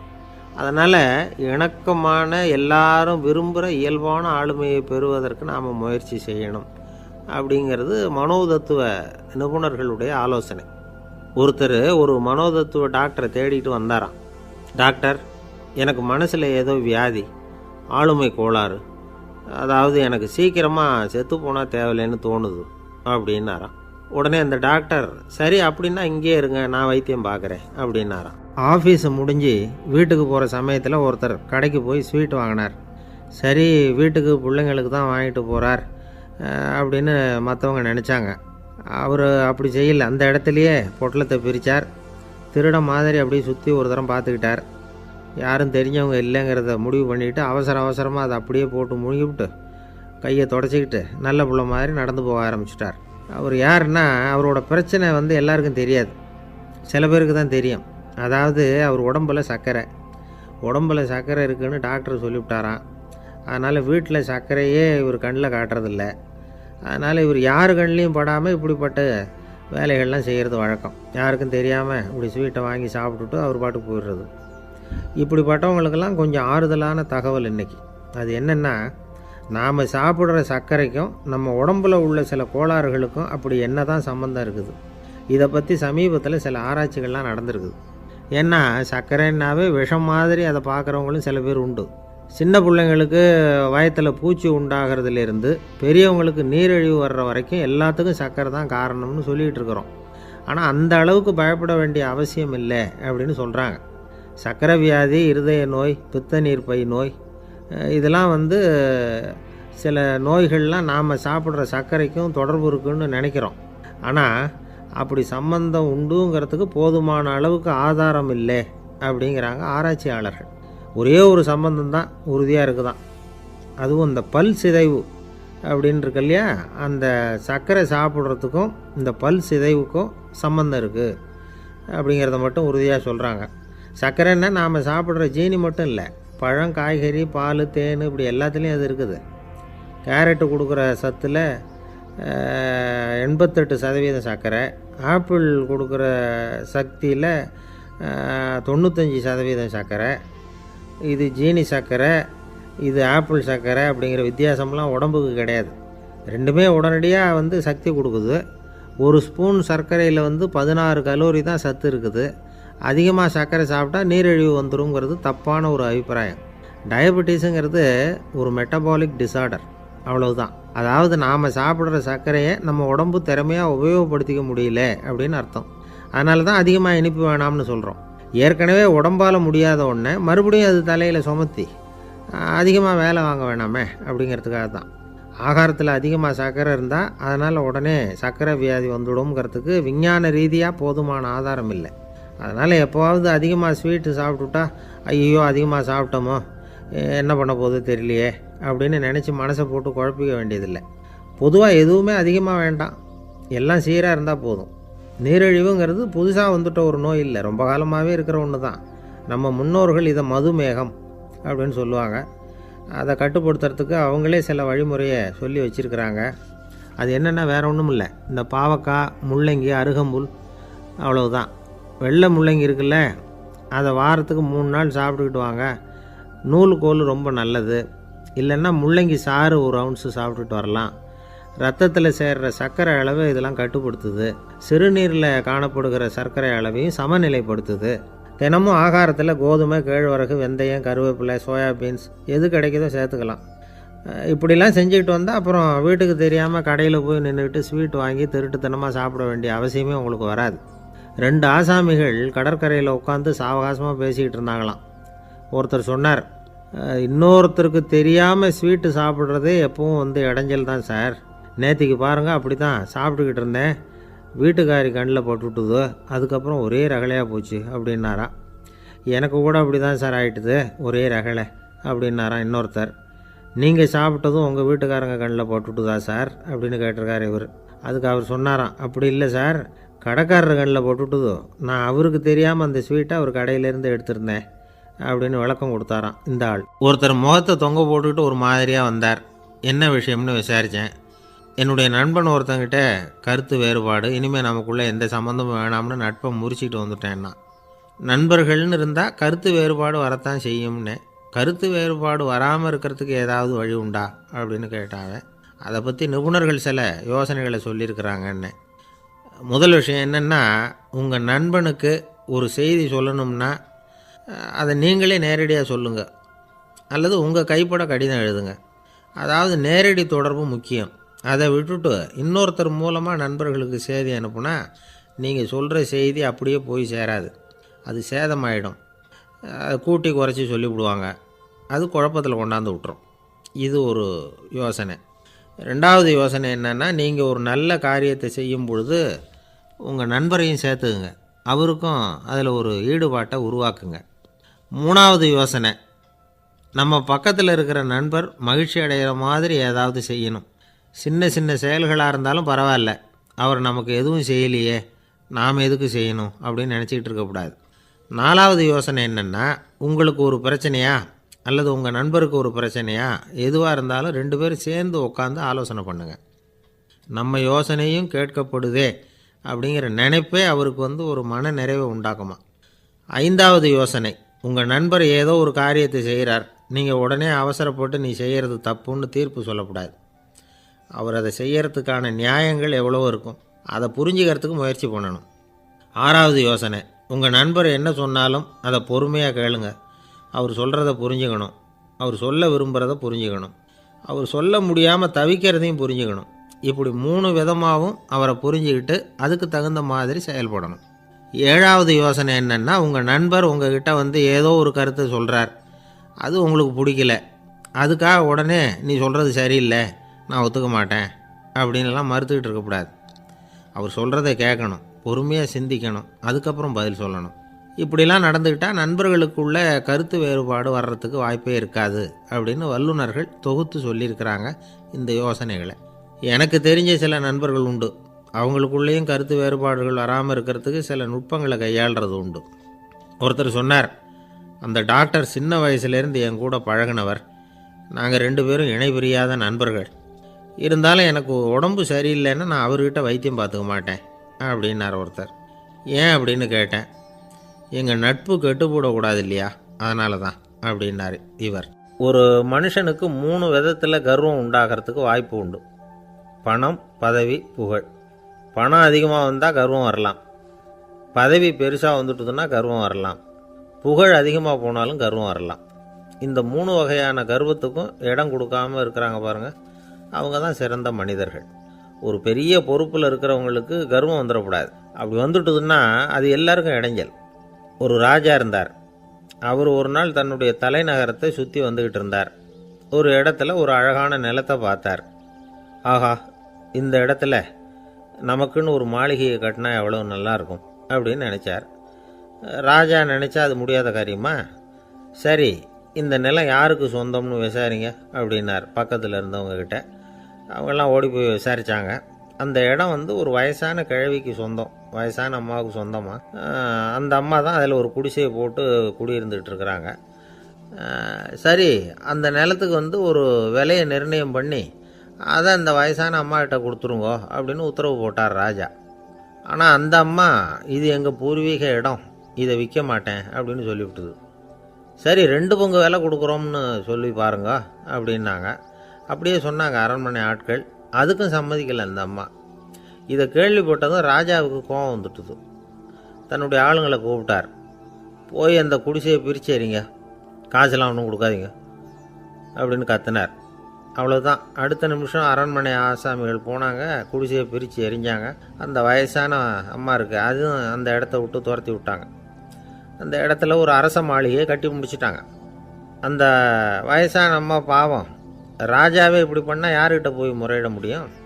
ஒரு ஞானி இருந்தார், அவர்கிட்ட போய் சொன்னாங்க. அவர் இவங்க சொன்னதை கேட்டு மனசில் வச்சுக்கிட்டார். ஒரு நாள் அந்த ராஜாவே இந்த ஞானியை கூப்பிட்டார். புதுசாக ஒரு மாளிகை கட்டியிருக்கிறேன், வந்து பாருங்கன்னு. சரின்னு சொல்லி இந்த பெரியவர் ஒரு நாள் அந்த மாளிகைக்கு போனார். சும்மா போகல, ஒரு கழுதையையும் ஓட்டிகிட்டு போனார். கொஞ்சம் சாக்குகள், வெத்து சாக்கு, அதையும் எடுத்து கழுதை முதுகில் போட்டு கழுதையை ஓட்டிகிட்டு போகிறார். ராஜா பார்த்தார்.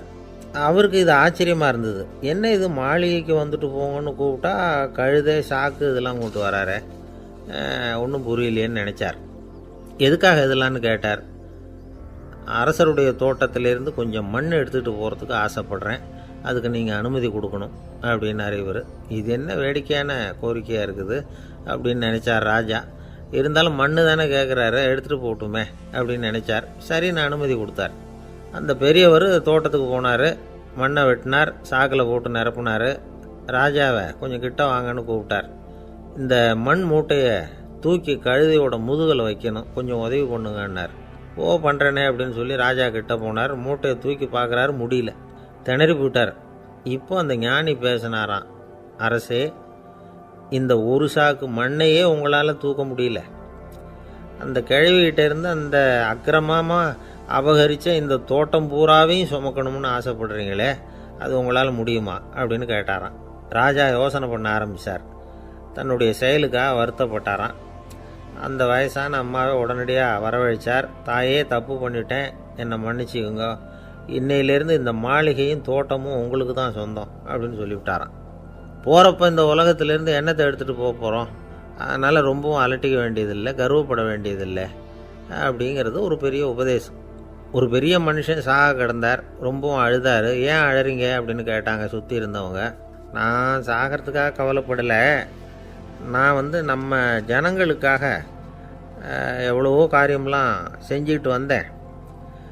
நான் செஞ்சுக்கிட்டு வந்த சேவையை இனிமேல் யார் செய்ய போகிறாங்க, அது யாரால முடியும், அதை நினச்சி தான் அழறேன் அப்படின்னாராம். ஒருத்தர் முன்னாடி வந்தார்.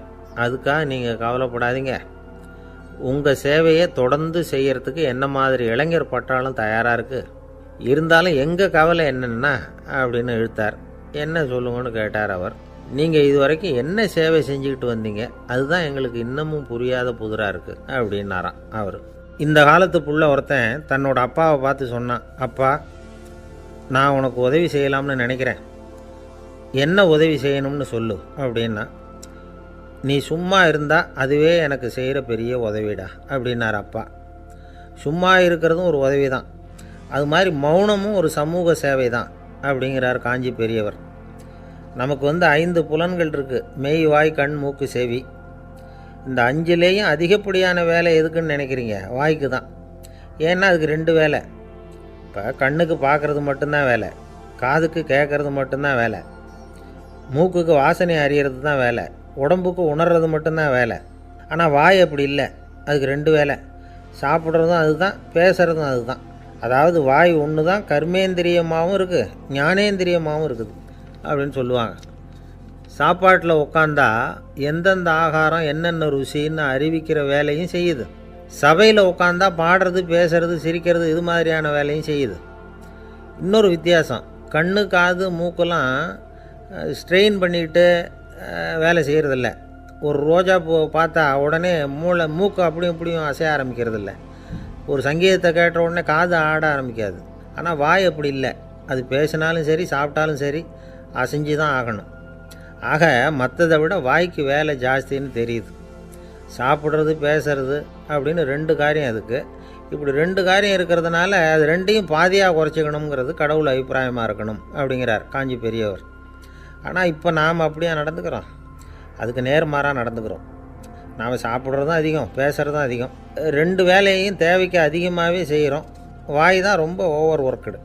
அதுக்கு ஓய்வு கொடுத்தா உடம்பும் நல்லாயிருக்கும், உலகமும் நல்லாயிருக்கும். மௌன விரதம் இருக்கிறதெல்லாம் எதுக்காக நினைக்கிறீங்க? இதுக்காக தான். இந்த காலத்தில் மௌனமாக இருக்கிறவங்கெல்லாம் மகத்தான தொண்டு செய்கிறாங்க அப்படின்னு தான் சொல்லணும். சத்தம் அதிகமாக போய் தான் சவுண்டு பொல்யூஷன் வருது.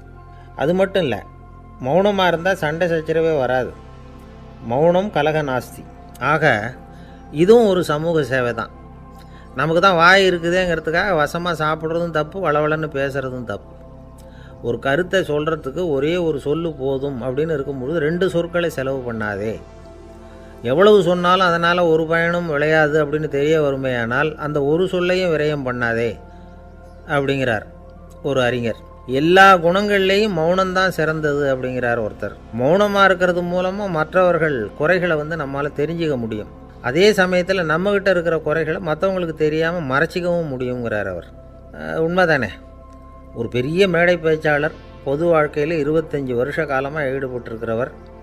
அவர் மனைவி ஒரு நாள் சொன்னாங்க, எங்கள் வீட்டுக்காரர் 25 வருஷ காலமாக பொது வாழ்வில் ஈடுபட்டிருந்தா கூட இந்த மாதம் 10ஆம் தேதியிலேருந்து தான் மக்களுக்கு சேவை செய்ய ஆரம்பிச்சிருக்கார் அப்படின்னு நாங்கள் ரொம்ப பெருமையாக.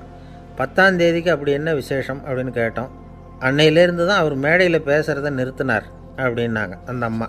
ஒரு நண்பர் அவசரமாக என்கிட்ட ஓடி வந்தார். அப்புறம் சொன்னார், என்னால் நம்பவே முடியல சார், என் பையனை அப்படி அப்படின்னு சொல்லி ஆச்சரியப்பட்டார். உங்கள் பையன் அப்படி என்ன தான் செஞ்சுட்டான் அப்படின்னு கேட்டேன். என்னால் முடியாத ஒரு காரியத்தை அவன் செஞ்சுட்டான் சார் அப்படின்னார். அது என்னன்னு தான் சொல்லுங்களேன். என்ன 5ஆவது வகுப்பில் அவன் ஒரே தடவையில் தேறிட்டான் சார், அதாவது ஒரே அட்டம்ப்டில் பாஸ் ஆகிருக்கான் அப்படின்னார் மூச்சு வாங்க. கஷ்டப்பட்டு பரீட்சை எழுதுனது அவன், இவருக்கு ஏன் மூச்சு வாங்குது? நம்மால் செய்ய முடியாத ஒரு காரியத்தை இன்னொருத்தர் செய்யும் பொழுது அது நமக்கு ஆச்சரியமாக இருக்குது. சர்க்கஸ் பார்க்குறோம், ஒருத்தர் அந்த இடத்துல தொங்குறார், அது நமக்கு ஆச்சரியம். ஏன்னா அது நம்மால் முடியாத காரியம். நம்மால் முடியாத ஒன்றை அடுத்தவர் எளிதாக செய்யும் பொழுது நாம் மருள்வது இயற்கை. இதை தான் தொல்காப்பியம் மருட்கை அப்படின்னு சொல்லுது.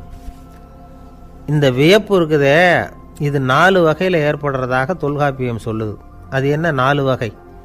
முதல் வகை எப்படின்னா புதுமையான அரிய செயல்களை செய்கிறது. 2வது வகை என்னென்னா பெரும் செயல்களை செய்கிறது. 3வது வகை என்னென்னா மிக நுட்பமான செயல்களை செய்கிறது. 4வது வகை என்னென்னா ஆக்கம் தரும் செயல்களை செய்கிறது. புதுமை, பெருமை, சிறுமை, ஆக்கமோடு மதினம் சாலா மருட்கை 4 அப்படிங்கிறது தொல்காப்பியம். இன்றைக்கி விஞ்ஞானம் புதுசு புதுசாக எதையோ கண்டுபிடிக்குது. ஆரம்பத்தில் அது ஆச்சரியமாக இருக்குது, அப்புறம் அது நமக்கு பழகி போடுது. வானொலி பெட்டி புதுசாக வந்தப்போ ஒரு பெட்டி பேசுதுங்கிறது எவ்வளோ பெரிய ஆச்சரியம். இப்போ யாரும் அதை ஆச்சரியமாக பார்க்குறதில்ல. மதினம் சாலா மருட்கை அப்படின்னு ஒரு சொற்றொடர் வருது பாருங்க, அதில் கருத்தாழம் உண்டு. எதை பற்றியும் போதுமான அளவு புரிந்து கொள்ளாத போது ஒருத்தர் ஆச்சரியப்படுறார். புரிந்து கொண்ட பிறகு ஆச்சரியம் மறைஞ்சு போடுது. மிக நுட்பமான செயல்களும் நம்ம ஆச்சரியப்பட வைக்கும். ஒரு அரிசியில் ஒரு திருக்குறள் எழுதி காட்டுறாங்க, ஒரு முட்டை ஓட்டுக்குள்ளே ஓவியம் தீட்டி காட்டுறாங்க. கருங்கல் சிற்பங்களில் எவ்வளவு நுட்பமான வேலைப்பாடுகளை எல்லாம் பார்த்து ஆச்சரியப்படுறோம். இது மாதிரி ஆக்கப்பூர்வமான அரிய செயல்களை செய்கிறது கூட வியப்பை உண்டு பண்ணும். குப்பை கூலங்களை கூட வாழ்க்கைக்கு பயன்படுகிற பொருளாக மாற்றுகிறவர்கள் இருக்காங்க. அவர்களுடைய செயல் வியப்பு அளிக்குது. இடைக்காட்டு சித்தர் பாடின 30 நூலில் வர்ற ஒரு பாடல், ஆற்றல் பிறர் அறிதலின் அகம் கிளர்வு உறுதலின் கற்று அறி பாணர் கெழுமிய கோடலின் தோற்றம் உருகவே போற்றல் சால் வியப்பே. ஒருத்தருடைய ஆற்றல் தெரியாமல் இருந்தது, அவருடைய அரிய செயலை பார்க்கும் பொழுது வியப்பாக இருந்தது, மனசுக்குள்ள கிளர்ச்சி. பாவலர்கள் இவர்களுடைய புகழை பாடி மற்றவர்களும் தெரிந்து கொள்ளுமாறு செய்கிறார்கள் அப்படிங்கிறது தான் ஒரு யதார்த்தமான உண்மை. ஆக எல்லா வகையிலும் மக்கள் தங்களுடைய வாழ்க்கையில் முன்னேறுவதற்கான வழிகாட்டுகிற ஒரு மெய்ப்பாடு தான் வியப்புங்கிறது. இந்த காலத்தில் நம்ம எப்படி எப்படியெல்லாம் ஆச்சரியப்பட வைக்கிறாங்க. ஒரு ஆளை பிடிச்சி ஜெயிலில் கொண்டு வந்தாங்க. ஜெயில் அதிகாரி அவனை ரொம்ப ஆச்சரியமாக பார்த்தாரான். இவன் கேட்டான், ஏன் சார் அப்படி பார்க்குறீங்க, நான் இப்போ இங்கே வர்றது உங்களுக்கு ஆச்சரியமாக இருக்குதா அப்படின்னு கேட்டிருக்கான். இதுக்கு ஜெயில் அதிகாரி சொல்லியிருக்கார், நீ இப்போ இங்கே வந்ததில் எனக்கு ஒன்றும் ஆச்சரியம் இல்லைப்பா, ஏற்கனவே நீ இங்கேருந்து விடுதலையாகி போய் 6 மாதம் ஆச்சு, இவ்வளவு லேட்டாக வர்றியே அதுதான் எனக்கு ஆச்சரியமாக இருக்குது அப்படின்னாராம். ஒருத்தர் ஒரு தவறு செஞ்சு விட்றாருன்னு வச்சுக்கோங்க, உடனே நீ செஞ்சது தவறு அப்படின்னு சொல்கிறது ஒரு வகை. அதுக்கு பதிலாக எது சரின்னு அவர் புரிந்து கொள்ள உதவி செய்கிறது இன்னொரு வகை.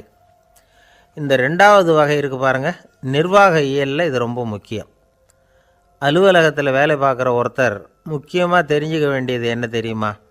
சக ஊழியர்கள்கிட்ட எப்படி பழகணும், மேலதிகாரிகள்கிட்ட எப்படி பழகணும், தனக்கு கீழே வேலை செய்கிறவங்கக்கிட்ட எப்படி பழகணும், வாடிக்கையாளர்கள்கிட்ட எப்படி பழகணும், இவங்க எல்லார்கிட்டையும் செம்மையான உறவை ஏற்படுத்திக்கிறது எப்படி, இதையெல்லாம் சொல்லிக் கொடுக்குற பாடம் தான் இன்டர் பர்சனல் ஸ்கில், திறமையான உறவு அப்படிங்கிறது.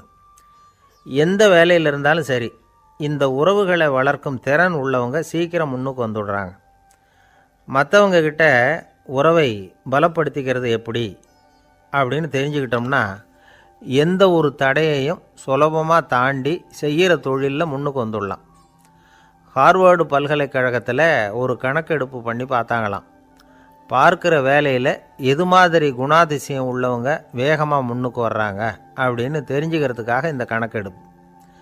வெவ்வேறு துறையில் வேகமாக முன்னுக்கு வந்திருக்கிற பல பேரை சந்தித்து இந்த சர்வேயை நடத்தியிருக்கிறாங்க. அவங்க கண்டுபிடிச்சி சொல்லியிருக்கிற உண்மை என்ன தெரியுமா? ஒருத்தர் ஒரு வேலையில் இருந்தால் அது சம்பந்தப்பட்ட சப்ஜெக்ட் பற்றிய அறிவு 35% இருந்தால் போதுமா. ஆனால் உறவுகளை வளர்க்கக்கூடிய திறன், இன்டர் பர்சனல் ஸ்கில்லு 65% வேணும். இப்படி உள்ளவங்க சீக்கிரம் முன்னுக்கு வந்துடுறாங்களாம். அதனால் ஒருத்தருக்கு வேலை சரியாக புரியலைன்னா கூட விவரமாக மற்றவங்கக்கிட்ட பழகிறது எப்படின்னு புரிஞ்சால் போதும், அவர் முன்னுக்கு வந்துடலாம். அலுவலகங்களில் மட்டும் இல்லை, எல்லா இடங்கள்லேயும் இது ரொம்ப முக்கியம். வீட்டுக்குள்ளேயும் இது ரொம்ப முக்கியம், வீட்டுக்கு வெளியேயும் இது முக்கியம். அடுத்தவங்கக்கிட்ட பழகிறது எப்படிங்கிறத தெரிஞ்சிக்காதவன் வாழ்க்கையில் முன்னேற முடியாது. இன்றைக்கி ஆயுதங்களால் காயப்படுத்தி கொள்ளுகிறவர்களை விட வார்த்தைகளால் காயப்படுத்தி கொள்ளுகிறவர்கள் தான் அதிகம். பெரியவங்க என்ன சொல்கிறாங்க தெரியுமா? நீங்கள் இந்த பூமியில் பிறந்ததன் அர்த்தம் பூர்த்தி ஆகணும்னா அடுத்தவங்களுக்கு உதவி பண்ணுங்க. அடுத்தவங்களுக்கு உதவி செய்ய முடியாவிட்டால் கூட பரவாயில்லை, ஆனால் யாரையும் புண்படுத்தி விடாதீங்க அப்படின்னு சொல்கிறாங்க. எனக்கு தெரிஞ்ச ஒருத்தர் ஒரு அலுவலகத்தில் வேலை பார்க்குறார். அவர் சொல்லுவார், எனக்கு இந்த இன்டர் பர்சனல் ஸ்கில் ரொம்ப அதிகம் சார், சக ஊழியர்கள்கிட்ட ரொம்ப சுமூகமாக நடந்துக்குவேன். என் கூட வேலை பார்க்குற ஒருத்தருக்கு ஏதாவது ஒரு கஷ்டம்னா அந்த சமயத்தில் அவர் செய்ய வேண்டிய வேலையை நான் செஞ்சுருவேன் சார் அப்படிம்பார். நான் அவர்கிட்ட சமீபத்தில் அப்படி ஏதாவது செஞ்சுருக்கீங்களா அப்படின்னு கேட்டேன். செஞ்சுருக்கேன் சார். போன வாரம் புதன்கிழமை ஆஃபீஸில் என் பக்கத்து சீட்டுக்காரருக்கு வயிற்று வலி, உடனே நான் மெடிக்கல் லீவ் போட்டுவிட்டு எங்கள் வீட்டுக்கு போயிட்டேன் சார் அப்படின்னார். ஒரு அம்மா தெருவில் உட்காந்து என்னத்தையோ தேடிட்டு இருக்கிறாங்க. அந்த அம்மா ஒரு சூஃபி ஞானி.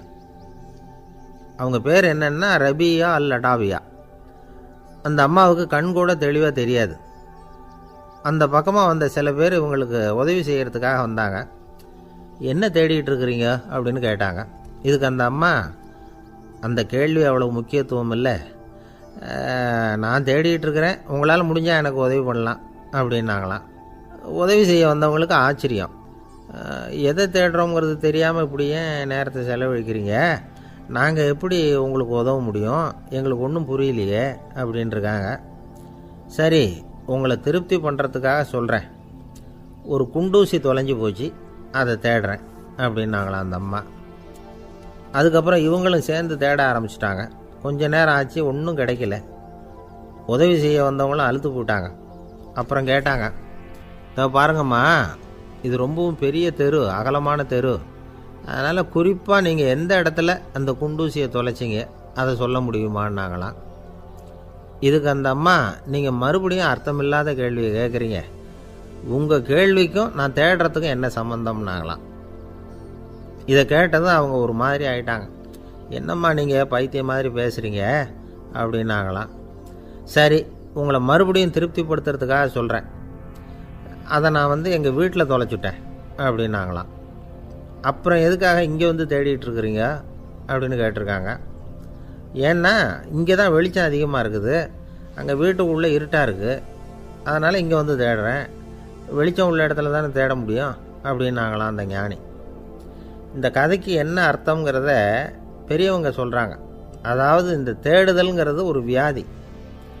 அது நம்ம சதா அலைய வைக்கும், பைத்தியமாக மாற்றுறதுக்கு முயற்சி பண்ணோம். ஒரு காலம் அது நிறைவு அடையவே அடையாது. வாழ்வுங்கிறது ஒரு புரிந்து கொள்ள முடியாத சதா இயங்கி கொண்டிருக்கிற ஒரு செயல். அதுக்கு ஆரம்பமும் இல்லை, முடிவும் கிடையாது. எதையோ தேடணும் அப்படிங்கிற உந்துதல் நமக்குள்ளே இருக்கும், ஆனால் குறிப்பாக எதை தேடிட்டு இருக்கிறோம் அப்படிங்கிறது புரியாது. அப்படி ஏதாவது ஒன்றை தேடி அடைஞ்சிட்றோம்னு வச்சுக்கோங்க, உடனே ஒரு அதிருப்தி வந்துடும். அதனால் வாழ்க்கைங்கிறது சலிப்பு நிறைந்தது அப்படிங்கிற எண்ணத்தை உண்டாக்கிக்கிறோம். ஒன்று அடைஞ்சதுக்கு அப்புறம் இன்னொன்று தேட ஆரம்பிச்சிருவோம். ஆக இந்த தேடல்ங்கிறது நாம் ஒன்று அடைஞ்சாலும் அடையாவிட்டாலும் தொடர்ந்து நடந்துக்கிட்டு தான் இருக்கும். இதுக்கு முடிவே கிடையாது. இந்த உண்மையை நாம் நல்லா புரிஞ்சுக்கணும் அப்படிங்கிறது பெரியவங்களுடைய கருத்து. ஏழையும் தேடுறான், பணக்காரனும் தேடுறான், நோயாளியும் தேடுறான், நோய் இல்லாதவனும் தேடுறான், அதிகாரம் உள்ளவனும் தேடுறான், அதிகாரம் இல்லாதவனும் தேடுறான், முட்டாளும் தேடுறான், அறிவாளியும் தேடுறான். ஆனால் யாரும் இதை தான் தேடி சாதிக்க போகிறோம், இதுதான் முடிவு அப்படின்னு திட்டவட்டமாக சொன்னதில்லை. ஒன்று அடைஞ்சதும் இன்னொன்று தேட ஆரம்பிச்சிடுறாங்க, அவ்வளோதான். அதாவது உங்களின் தேடுபவர் உங்கள் உள்ளே தான் இருக்கிறார், அவரை தேடி கண்டுபிடியுங்கள். இதுதான் ஞானிகள் நமக்கு சொல்லுகிற ஒரு ஆலோசனை. நம்மால் ஒருத்தன் ஜெயிலில் இருந்தான். இன்னொரு கைதி அவனை பார்த்து கேட்டான், ஏன்பா உன்னை பார்க்குறதுக்கு வெளியிலேருந்து யாருமே இங்கே வர்றது இல்லையே, உனக்கு சொந்தக்காரங்களே கிடையாதா அப்படின்னு கேட்டானா. ஏன் இல்லை, எனக்கு சொந்தக்காரங்க நிறைய பேர் உண்டு, அவங்க என்னை பார்க்க வராததுக்கு காரணம் வேற அப்படின்ட்டுருக்கான் இவன். என்ன காரணம்னு கேட்டான் அவன். அதுக்கு இவன் சொன்னானா, அதுக்கு என்ன காரணம்னா அவங்க எல்லாரும் இங்கே உள்ளேயே இருக்கிறாங்க அப்படின்னானா. ஒரு சீன தேசத்து அரசர் இருந்தார். அவருக்கு வயசாயிட்டுது. அவருக்கு அடுத்தபடியாக அவருடைய புள்ள பட்டத்துக்கு வரணும், ஆட்சி பொறுப்பை ஏற்றுக்கணும். ஒரு நல்ல தலைவனுக்கு இருக்க வேண்டிய பண்புகள்லாம் தன்னுடைய மகனுக்கு இருக்கணும்னு விரும்பினார் அந்த அரசர். அதனால் இளவரசனை பக்கத்தில் இருந்த ஒரு குரு கிட்ட அனுப்புனார். இளவரசன் அவர்கிட்ட போய் சேர்ந்தான். அந்த குரு என்ன பண்ணார் தெரியுமா, இவனை பார்த்து சொன்னார், இதை பாருப்பா, நீ என்ன பண்ணுற, இப்போவே பக்கத்தில் இருக்கிற காட்டுக்கு போ, நடு காட்டில் போய் ஒரு இடத்துல உட்காந்துக்கோ, அங்கே என்னென்ன சத்தம்லாம் உன் காதில் விழுதுன்னு கவனித்து கேளு, உன் காதில் விழுந்த ஓசைகள் என்னென்னங்கிறத என்கிட்ட சொல்லு, அதுதான் எனக்கு தெரியணும், உனக்கு வேலையும் அதுதான் அப்படின்னு சொல்லி அனுப்பி வச்சுட்டார். இளவரசன் காட்டுக்கு போனான். குரு சொன்னபடியே ஒரு இடத்துல உட்காந்து கவனித்து கேட்டான். அதுக்கப்புறம் குருக்கிட்ட திரும்பி வந்தான். என்னென்ன சத்தம்லாம் கேட்ட அப்படின்னு கேட்டார் குரு. குருவே, காட்டில் நான் பறவைகள் சத்தம்லாம் கேட்டேன், மிருகங்களின் ஓசையையும் கேட்டேன், இதை தவிர இடி மின்னல் மழை இதுகளோட சத்தத்தையும் கேட்டேன் அப்படின்னா. குரு யோசனை பண்ணார், நீ இன்னமும் சரியாக கேட்கல, அதனால் மறுபடியும் காட்டுக்கு போ, கொஞ்ச நாள் தங்கியிருந்து கேட்டுட்டு வா அப்படின்னார். இளவரசனுக்கு ஒன்றும் புரியல. இருந்தாலும் குருவின் கட்டளையாச்சே, மறுக்க முடியுமா? உடனே அவன் மறுபடியும் காட்டுக்கு போனான். ஒரு இடத்துல உட்காந்தான். கொஞ்ச நேரம் உன்னிப்பாக கவனித்து கேட்டான். சில நாள் கழித்து குருக்கிட்ட திரும்பி வந்தான். குருவே, இந்த தடவை சில துல்லியமான சத்தங்களை எல்லாம் கேட்டான். தேனீ பறக்கிற சத்தம், நீரோடையின் மெல்லிய ஓசை, இதெல்லாம் கேட்டேன்னா. குரு சிரித்தார். நீ மறுபடியும் காட்டுக்கு போ, இன்னும் சில நாள் அங்கே இரு, முழுமையாக கவனமாக கேட்டுக்கிட்டு வா அப்படின்னு சொல்லி அனுப்பி வச்சுட்டார். இளவரசனுக்கு குழப்பம் அதிகமாயிட்டுது. ஒன்றுமே புரியல. மறுபடியும் காட்டுக்கு போனான். மௌனமாக ஒரு இடத்துல உட்காந்துட்டான். அப்படியே தியானத்தில் ஆழ்ந்துட்டான். சில நாளில் அவனுக்கு இதுவரை கேட்காத ஓசைகள்லாம் கேட்க ஆரம்பிச்சிட்டு, இதைத்தான் நான் கேட்கணும்னு என்னுடைய குரு எதிர்பார்த்துருக்கிறாருங்கிறத புரிஞ்சுக்கிட்டான்.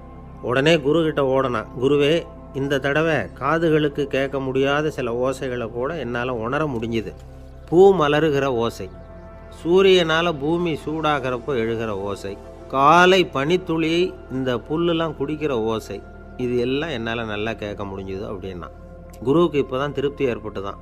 இளவரசனை பார்த்து சொன்னார், இதை பாருப்பா, இப்போ தான் நாட்டை ஆளுகிற தகுதி உனக்கு வந்திருக்குது அப்படின்னு சொல்லி அதுக்கு விளக்கமும் கொடுத்தாராம். எந்த அரசன் தன்னுடைய மக்களின் எதையும் பேசுகிற மௌன மொழியை மௌன வார்த்தைகளை கேட்குறானோ அவன்தான் ஆள தகுதி உள்ளவன். எந்த அரசன் தன்னுடைய மக்களின் உணர்ச்சிகளை உண்மையாக உணர்றானோ அவன்தான் முதன்மையான அரசன். போலி வார்த்தைகளை மட்டும் கேட்டுட்டு பல மௌன ராகங்களை காதில் வாங்கிக்காதவன் அரசனே இல்லை. எந்த நாட்டில் எப்போ ஒரு அரசன் தன்னுடைய மக்களின் உணர்ச்சிகளை கேட்க மறுக்கிறானோ அன்னையிலேருந்தே அந்த நாடு அழிய தொடங்குது அப்படின்னு அர்த்தம். இதுதான் அந்த குரு இளவரசனுக்கு போதிச்சது. வாயால் பேசுகிறத மட்டும் கேட்டு ஏமாறக்கூடாது, உணர்ச்சிகளையும் கேட்குறதுல தான் மனப்பக்குவம் உண்டாகும். மக்கள் உணர்ச்சிகளை புரிந்து கொள்ளாத அரசர்கள் நீடிச்சிருக்க முடியாது. அது மாதிரி நாடுகளில் அடிக்கடி குழப்பம் தான் உண்டாகும். அப்படி இருந்தால் அடிக்கடி ஆட்சி மாறிக்கிட்டு இருக்கும். அப்படிப்பட்ட ஒரு தேசம், அங்கே ஒரு சிறைச்சாலையில் 3 கைதிகள் பேசிக்கிட்டு இருந்தாங்க. ஒருத்தன் சொன்னான், நான் இந்த நாட்டு ராஜாவை எதிர்த்து பேசிக்கிட்டு இருந்தேன், அதனால் என்னை பிடிச்சி கொண்டாந்து இங்கே போட்டுட்டாங்க அப்படின்னு நான் ஒருத்தன். இன்னொருத்தன் சொன்னான், நான் இந்த நாட்டு ராஜாவை ஆதரித்து பேசிக்கிட்டு இருந்தேன், அதனால் என்னை பிடிச்சி கொண்டாந்து இங்கே தள்ளிவிட்டாங்க அப்படின்னா. அது சரி, நீ என்ன தப்பு பண்ண அப்படின்னு சொல்லி 3வது ஆளை பார்த்து இவங்க கேட்டாங்க. அதுக்கு அந்த ஆள் சொல்கிறான், நான் தான் இந்த நாட்டு ராஜா அப்படின்னானா. ஒரு ஆசாமி வேகமாக ஓடிக்கிட்டு இருந்தான். ஏன் இப்படி ஓடுறேன்னு கேட்டார் இன்னொருத்தர்.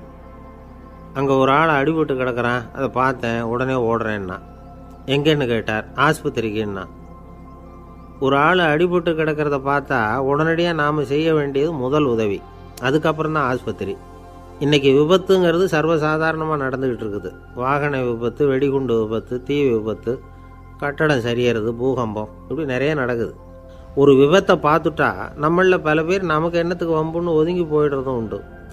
சில பேர் துணிஞ்சு கிட்ட போய் உதவி செய்கிறதும் உண்டு. அப்படி உதவி செய்ய நினைக்கிறவங்களுக்கு உபயோகப்படுற தகவல் இது. விபத்தில் காயமடைஞ்சவங்களை 3 பிரிவாக பிரிக்கலாமா.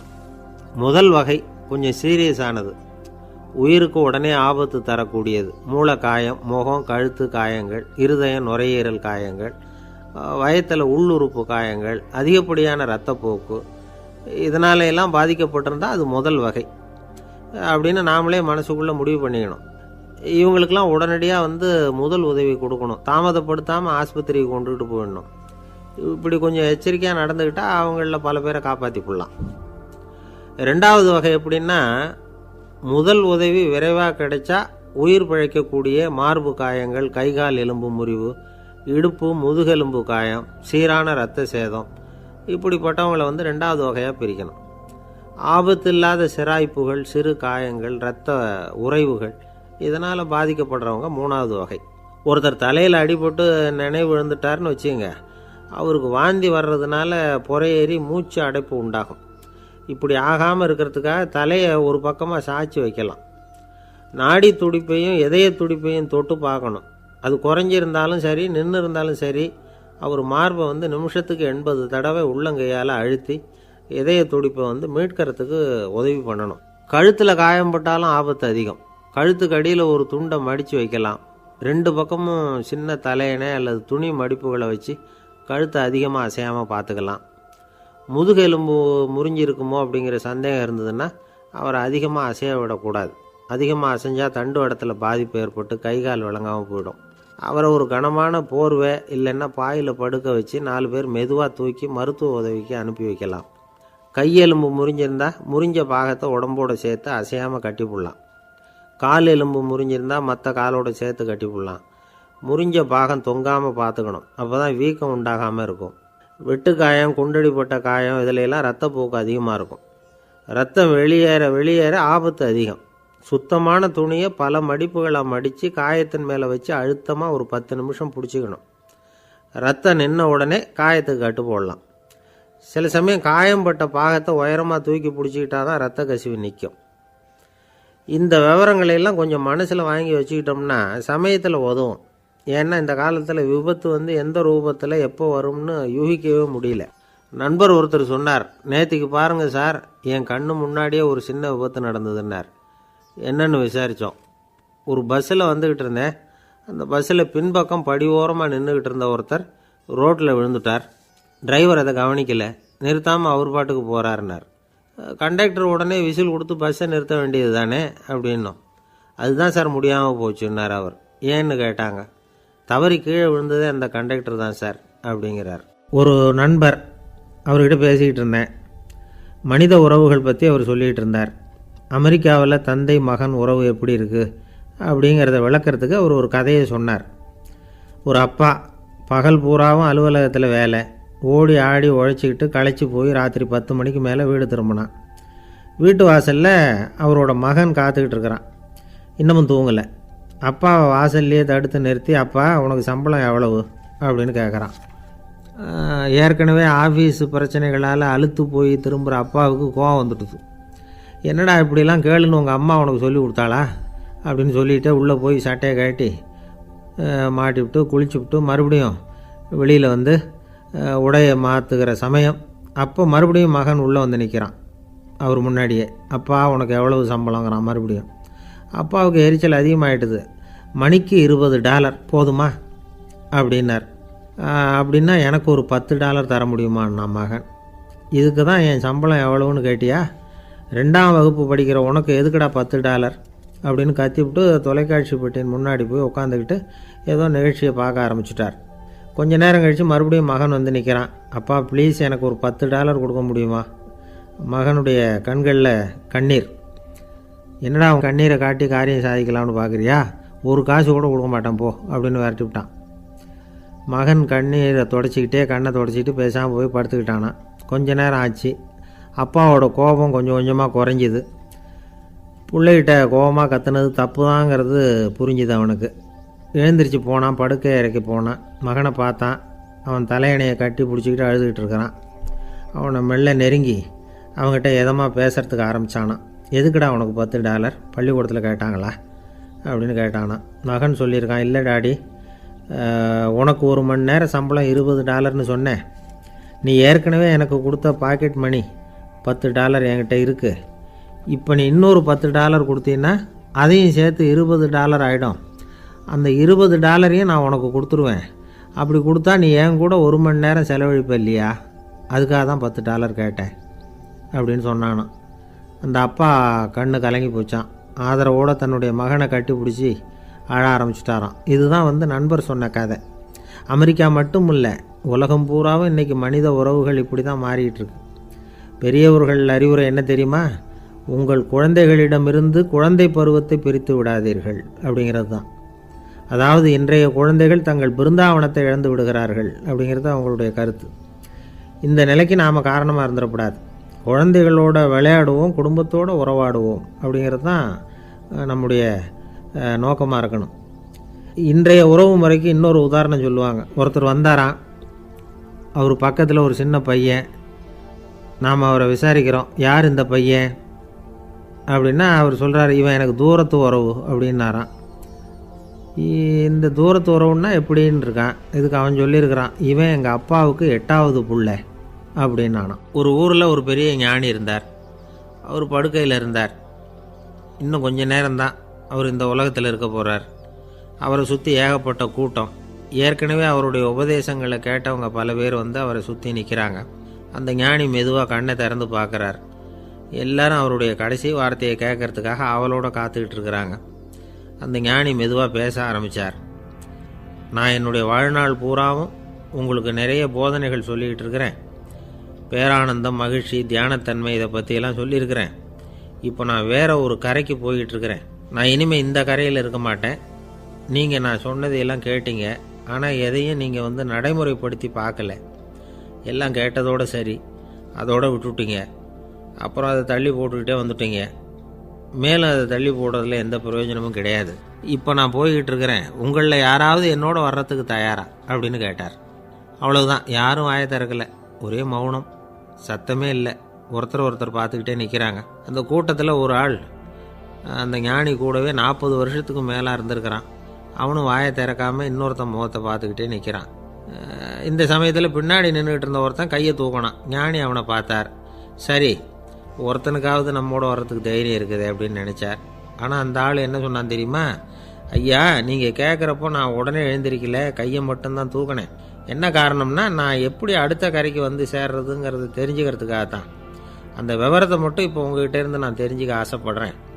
ஏன்னா இப்போ நான் உங்கள் கூட வர்றதுக்கு தயாராக இல்லை. எவ்வளவோ காரியங்களை நான் இன்னும் இங்கே முடிக்க வேண்டி இருக்குது. வீட்டுக்கு ஒரு விருந்தினர் வந்திருக்கிறார். என்னுடைய இளைய மகனுக்கு கல்யாணம் பண்ணி வைக்கணும்.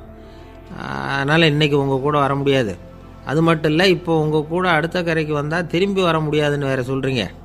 அதனால் இப்போ நான் வரல, இன்னொரு நாள் நிச்சயமாக நான் வர்றேங்க, வந்து உங்களை சந்திக்கிறேன்.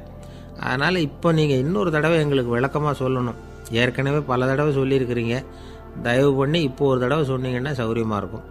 அந்த அடுத்த கரையை அடையிறது எப்படி, இப்போ ஒரு தடவை அதை விளக்கமாக சொல்லிட்டிங்கன்னா நல்லா ஞாபகப்படுத்திக்குவேன்.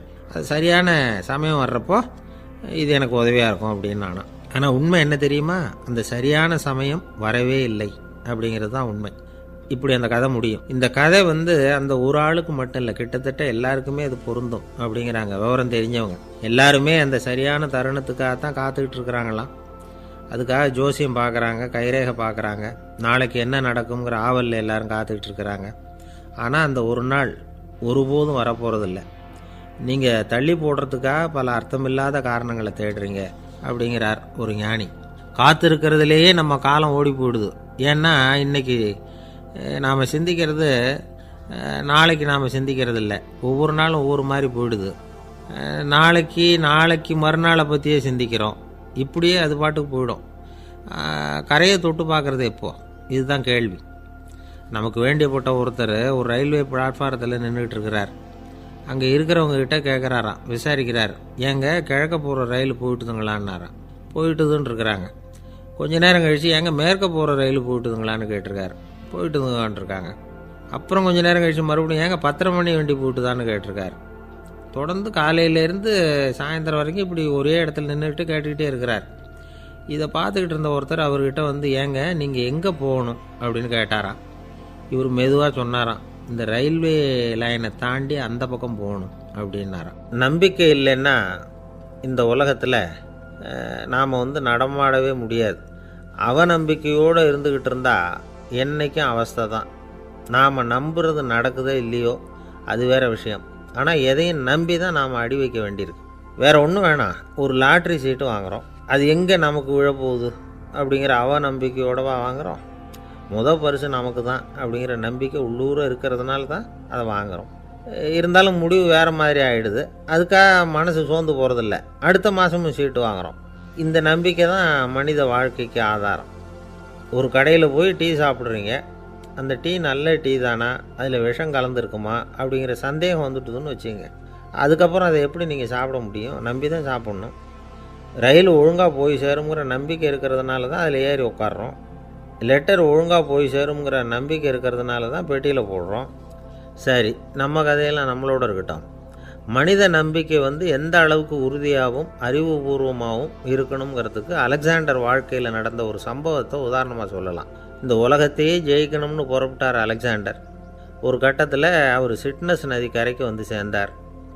அந்த சமயத்தில் அவருக்கு கடுமையான நோய் வந்துட்டுது. அவர் கூடவே வந்திருந்த கிரேக்க வைத்தியர்கள் என்னென்னமோ முயற்சியெல்லாம் பண்ணி பார்த்தாங்க. இருந்தாலும் அலெக்சாண்டருக்கு வந்திருக்கிறது என்ன நோய்ங்கிறத அவங்களால கண்டுபிடிக்க முடியல. ஏன்னா அந்த பகுதியில் உள்ளவங்களுக்கு மட்டுமே அதிகமாக வரக்கூடிய ஒரு வினோதமான நோயாக இருந்தது அது. ஆனால் அவர் இருக்கிற இடம் எதிரியோட இடம், பாரசீக மன்னனோட ஆளுகைக்கு உட்பட்ட இடம். என்ன பண்ணுறது அப்படின்னு எல்லாரும் யோசனை பண்ணாங்க.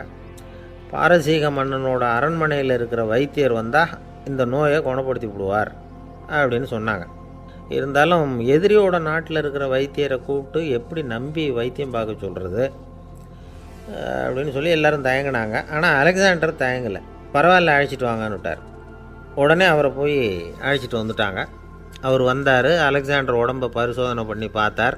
சரி, இதை குணப்படுத்தி விடலாம், பயப்பட வேண்டியதில்லை. ஆனால் இதுக்கு ஒரு மூலிகை ரசம் தயார் பண்ணி கொடுக்கணும். நான் போய் அதை தயார் பண்ணிவிட்டு 2 நாளில் திரும்பி வந்துடுறேன் அப்படின்னு சொல்லிவிட்டு போனார் அந்த வைத்தியர். அதே மாதிரி 2 நாளில் திரும்பி வந்தார் மூலிகை ரசத்தோட. இதுக்கு இடையில் அலெக்சாண்டரோட தளபதிகளில் ஒருத்தர் ரகசியமாக ஒரு எச்சரிக்கை கடிதம் கொடுத்து அனுப்பியிருக்கிறான். அதை வாங்கி என்ன விஷயம்னு பார்த்தார். இப்போ உங்ககிட்ட வந்திருக்கிற எதிரி நாட்டு வைத்தியரை நம்பாதீங்க, அவன் கொண்டுகிட்டு வந்திருக்கிற மூலிகை ரசத்தில் விஷம் கலந்துருக்குது அப்படின்னு அதில் எழுதியிருக்கு. அதை பார்த்தார் அலெக்சாண்டர். இருந்தாலும் கொஞ்சம் கூட அலட்டிக்கல. வைத்தியர் கொடுத்த மருந்தை வாங்கி கடகடன்னு குடிச்சுட்டு அதுக்கப்புறம் அந்த கடிதத்தில் இருந்த விஷயத்தை அந்த வைத்தியர்கிட்ட சொன்னார். வைத்தியர் தகைச்சு போயிட்டார். தன் மேலே அலெக்சாண்டர் வச்சிருக்கிற நம்பிக்கையை பார்த்து அவருக்கு ரொம்ப வியப்பு. வைத்தியர் உண்மையிலேயே நல்ல மருந்து தான் கொண்டுகிட்டு கொடுத்துருக்கிறார், அதில் விஷம்லாம் எதுவும் கலக்கலை. அதுக்கப்புறம் அலெக்சாண்டர் அந்த வைத்தியரை பார்த்து சொன்னாராம், நம்பிக்கைங்கிற அச்சாணியை ஆதாரமாக வச்சுக்கிட்டு தான் இந்த உலகம் சுற்றிக்கிட்டு இருக்குது. எனக்கு எதிரியாக இருந்தாலும் பாரசீக மன்னர் ரொம்ப பெரியவர். அப்பேற்பட்ட மன்னருடைய அரண்மனை வைத்தியர் தொழில் நேர்மை இல்லாதவராக இருக்க முடியாது, இருக்க மாட்டார். அப்படி இருந்தால் அவரை அரண்மனை வைத்தியராக வச்சிருக்கவே மாட்டாங்க அப்படின்னு நம்பினேன். என்னுடைய நம்பிக்கை வீண் போகலை அப்படின்னாராம். இதுதான் மானுட நம்பிக்கைங்கிறது. இந்த காலத்துலேயும் இது மாதிரி இந்த மானுட நம்பிக்கை ரொம்பவும் சாமர்த்தியமாக கையாளுகிற கெட்டிக்காரங்க சில பேர் இருக்கிறாங்க. இந்த காலத்து குரு, அவருக்கு ஒரு சிஷ்யன்.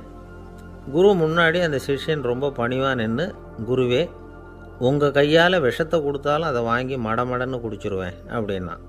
உன்னுடைய குரு பக்தியை மெச்சினேன் அப்படின்னார் குரு.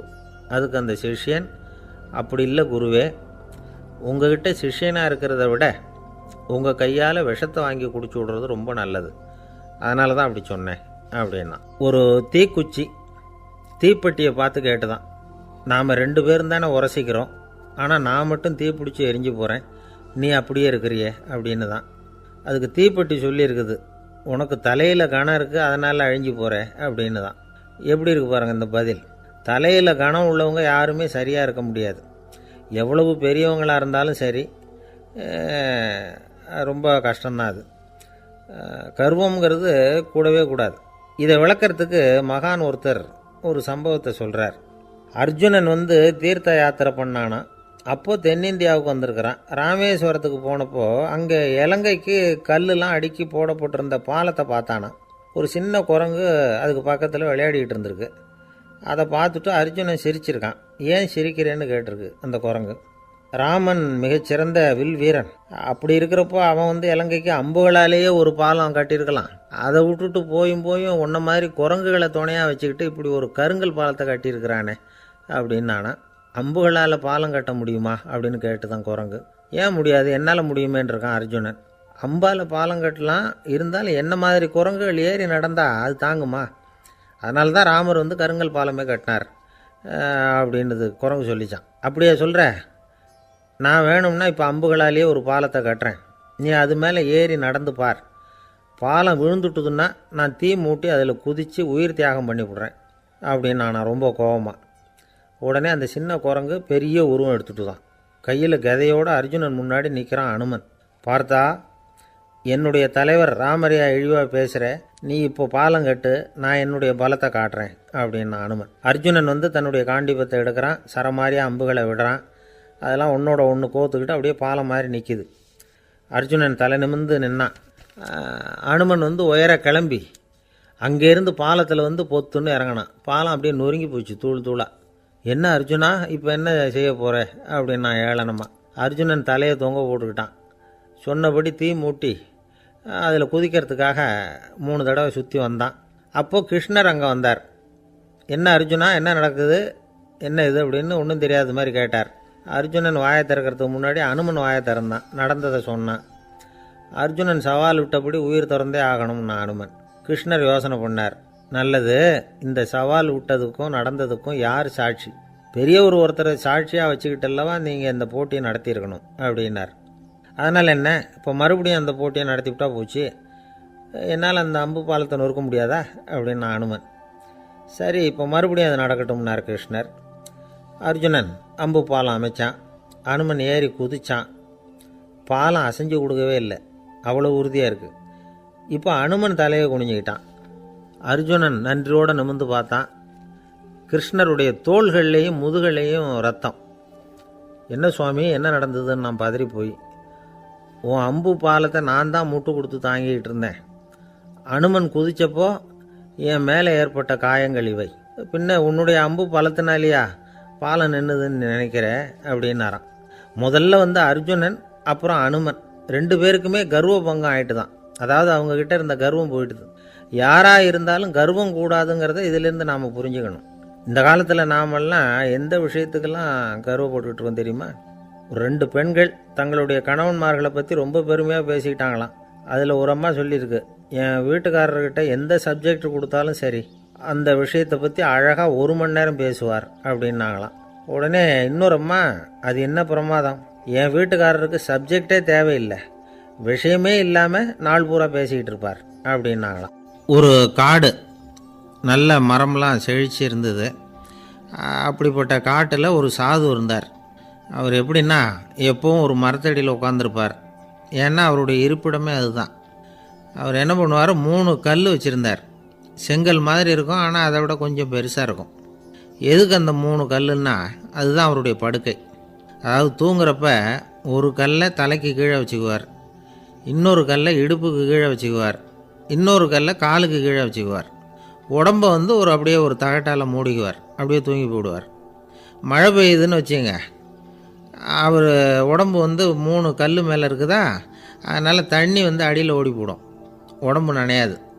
மேலே தகடு இருக்கிறதுனால மழையும் உடம்புல படாது. அவர் தூக்கமும் கெடாது, நிம்மதியாக தூங்குவார். பகலில் அந்த 3 கல்லையும் ஒரு சேர ஒரு அடுப்பு மாதிரி வச்சு அது மேலே உட்காந்துக்குவார். அதனால் பாம்பு பூச்சி எதுவும் அவரை வந்து தொந்தரவு பண்ணுறதில்ல, அது பாட்டுக்கு நகர்ந்து போயிடும். அவர் பாட்டுக்கு நிம்மதியாக இருப்பார். யாராவது எதையாவது கொண்டுகிட்டு வந்து கொடுத்தா அதை வாங்கி சாப்பிடுவார், அவ்வளவுதான். ஒரு நாள் அந்த நாட்டு அரசன் காட்டுக்கு வேட்டையாட வந்தான். அந்த வழியாக வந்தப்போ இந்த சாது படுத்துருக்கிறத பார்த்தான், பரிதாபப்பட்டான். ஐயோ பாவம், இவர் இப்படி இந்த கல் மேலே உடம்பை வச்சுக்கிட்டு தூங்குறாரு, என்ன பாடுபடுவார், இவரை நாம் வந்து அரண்மனைக்கு அழைச்சிட்டு போய் சுகமாக நிம்மதியாக இருக்கிறதுக்கு வழி செஞ்சு கொடுப்போம், அது ரொம்ப நல்லாயிருக்கும் அப்படின்னு நினச்சான். அப்படி நினச்சிக்கிட்டே அரண்மனைக்கு வந்துட்டான். அதுக்கப்புறம் ஒரு பல்லக்கையும் 2 சேவகர்களையும் காட்டுக்கு அனுப்பி அந்த சாதுவை மெதுவாக இங்கே அழைச்சிட்டு வந்துடுங்க அப்படின்னு சொல்லி அனுப்பி வச்சான். இவங்க போய் அவர்கிட்ட விவரத்தை சொன்னாங்க. எனக்கு என்னத்துக்கு அரண்மனை வாசம் அப்படின்னார். இருந்தாலும் மன்னர் உத்தரவு, நீங்கள் அவசியம் வரணும் அப்படின்னாங்க இவங்க. சரின்னு சொல்லிவிட்டு வேறு வழி இல்லாமல் புறப்பட்டார். புறப்படும் பொழுது என்ன பண்ணார்னா, மறக்காமல் அந்த 3 கல் ஒரு தகடு அதையும் எடுத்து பல்லக்கில் வச்சுக்கிட்டார். என்னத்துக்கு இதையெல்லாம் எடுத்து வைக்கிறாரு அப்படின்னு சொல்லி அவங்க யோசனை பண்ணாங்க. இருந்தாலும் அதை பற்றி ஒன்றும் கேட்கல. பேசாமல் அவரை அழைச்சிட்டு போய் அரண்மனையில் விட்டுட்டாங்க. அரசன் ஓடி வந்தான், வரவேற்றான், அறுசுவை உணவு படைத்தான். அவர் படுக்கிறதுக்கு தங்க கட்டில், பட்டு மெத்தை, இப்படி எல்லாம் ஏற்பாடு பண்ணி வச்சான். இங்கே படுத்து ஓய்வு எடுத்துக்குங்க அப்படின்னு சொல்லிவிட்டு அவன் பாட்டு போயிட்டான். மறுநாள் காலையில் வந்து பார்க்குறான், சாது படுத்துருக்கிறார். எப்படி தெரியுமா, அந்த பட்டு மெத்தை மேலே 3 கல்லையும் வச்சு வழக்கம் போலவே அது மேலே படுத்துருக்கிறார். அதுக்கு மேலே தகடு. அரசன் பார்த்துட்டு அதிர்ச்சி ஆகிட்டான். என்ன சுவாமி இப்படி அப்படின்னா, சாது சொன்னார், எனக்கு வந்து தேவையும் இல்லை குறையும் இல்லை, எல்லா இடத்துலையும் எனக்கு ஒரே மகிழ்ச்சி தான் அப்படின்னார். மகிழ்ச்சிங்கிறது தங்க கட்டிலேயோ பட்டு மெத்தையிலையோ இல்லை, அது வந்து மனசில் இருக்கிற ஒரு விஷயம். உண்மையான மகிழ்ச்சிக்கு வழி வந்து மனப்பக்குவம் அப்படிங்கிறது அந்த அரசனுக்கு புரிஞ்சுதான். இந்த காலத்தில் ஒரு சாமியார், அவரை தேடி ஒரு சீடன் வந்தான். என்னாச்சு தெரியுமா, சுவாமி எனக்கு நிம்மதி வேணும், அதுக்கு என்ன வழின்னு கேட்டான். சாமியார் நிமிர்ந்து பார்த்தார். அப்புறம் சொன்னார், நீ ஏகப்பட்ட பேர்கிட்ட கடன் வாங்கியிருக்கிற, அதையெல்லாம் திருப்பி கொடுத்தா தான் உனக்கு நிம்மதி கிடைக்கும்னார். இவனுக்கு ஆச்சரியம். அது எப்படி சாமி அவ்வளவு கரெக்டாக நான் கடன் வாங்கினதை கண்டுபிடிச்சிங்க அப்படின்னா, உனக்கு கடன் கொடுத்து சாமியாராக போனதே நான் தான்ப்பா, அதனால தான் இந்த கதிக்கு வந்தேன். என்கிட்டயே வந்து நிம்மதிக்கு வழி கேட்குறிய, அதுதான்டா வேதனை அப்படின்னாராம் அவர். ஒரு குரு, இளம் சீடர்கள் எதிரில் உட்காந்துருக்கிறாங்க. குரு பாடம் நடத்திக்கிட்டு இருக்கிறார். சீடர்களுக்கு ஒரு ஆசை, அதாவது ஒரு முக்கியமான மந்திரத்தை நம்ம குருநாதர்கிட்ட இருந்து கற்றுக்கணும் அப்படிங்கிறது அவங்க ஆசை. அது என்ன மந்திரம்னா, இறந்தவரை உயிர்ப்பிக்கக்கூடிய புனித மந்திரம், அதாவது செத்தவங்களுக்கு மீண்டும் உயிர் உண்டாக்குகிற மந்திரம். குருவே தயவு பண்ணி அந்த மந்திரத்தை எங்களுக்கு உபதேசிக்கணும் அப்படின்னு கேட்டாங்க. அது ரொம்ப ஆபத்தானது, அது என்னத்துக்கு உங்களுக்கு வேண்டாமேன்னாராம் குரு. எங்களுடைய நம்பிக்கை வந்து உறுதிப்படுறதுக்காகத்தான் கேட்குறோம், வேற ஒன்றும் இல்லை அப்படின்னாங்களாம் சீடர்கள். பக்குவப்படாத அறிவுங்கிறது ரொம்ப ஆபத்தானது அப்படின்னாராம் குரு. இது சீடர்களுக்கு புரியல. அது எப்படிங்க பக்குவப்படாத அறிவு ஆபத்தானதுன்னு சொல்கிறீங்க, அப்படின்னா என்ன அப்படின்னு கேட்டிருக்காங்க சீடர்கள். குரு அதுக்கு விளக்கம் கொடுத்தாராம். அந்த மந்திரத்தை எப்போ பயன்படுத்தணுங்கிறது முக்கியம். அதை அறியக்கூடிய ஞானம் ஏற்படுகிற வரைக்கும் அதை தெரிஞ்சுக்காமல் இருக்கிறது தான் நல்லது, இல்லைன்னா ஆபத்துன்னாராம். ஆனால் அந்த சீடர்கள் அதை கேட்குற மாதிரி இல்லை, ரொம்ப பிடிவாதம் பண்ண ஆரம்பிச்சுட்டாங்க. சரி வாங்க சொல்கிறேன்னார் குரு. எல்லோரும் வந்தாங்க. அந்த புனித மந்திரத்தை அவங்களுக்கு ரகசியமாக உபதேசம் பண்ணார். உபதேசம் பண்ணிவிட்டு அவங்களுக்கு எச்சரிக்கையும் கொடுத்தார். இந்த மந்திரத்தை நல்லா ஆராய்ச்சி பார்த்ததுக்கு அப்புறம்தான் உச்சரிக்கணும், அவசரப்பட்டு எதுவும் செஞ்சிடக்கூடாது. அப்படின்னு ஒரு தடவைக்கு பல தடவை எச்சரிக்கை கொடுத்தார். சரின்னு சொல்லிவிட்டு அவங்கெல்லாம் மந்திரத்தை கற்றுக்கிட்டு எழுந்திரிச்சு போயிட்டாங்க. ஒரு நாள் அந்த சீடர்கள் எல்லாம் மணற்பாங்கான இடத்துல அப்படியே நடந்து போயிட்டுருக்கிறாங்க. ஒரு பாலைவன பகுதி மாதிரி ஒரு இடம். அங்கே ஒரு இடத்துல எலும்புகள் குவியலாக கிடந்தது. உடனே இந்த சீடர்கள் முன்ன பின்ன யோசிக்காமல், தியானமும் பண்ணாமல், அந்த மந்திரத்தோட பயனை சோதித்து பார்க்கணும் அப்படின்னு நினச்சிக்கிட்டு அந்த மந்திரத்தை உச்சரிக்க ஆரம்பிச்சிட்டாங்க. அவ்வளோதான். உடனே என்னாச்சு தெரியுமா? அந்த எலும்புகள் எல்லாம் ஓநாய்களாக மாறி அவங்கள துரத்த ஆரம்பிச்சுட்டுது. சீடர்கள் எல்லாம் தலைதெறிக்க ஓட ஆரம்பிச்சிட்டாங்க. ஓநாய்களும்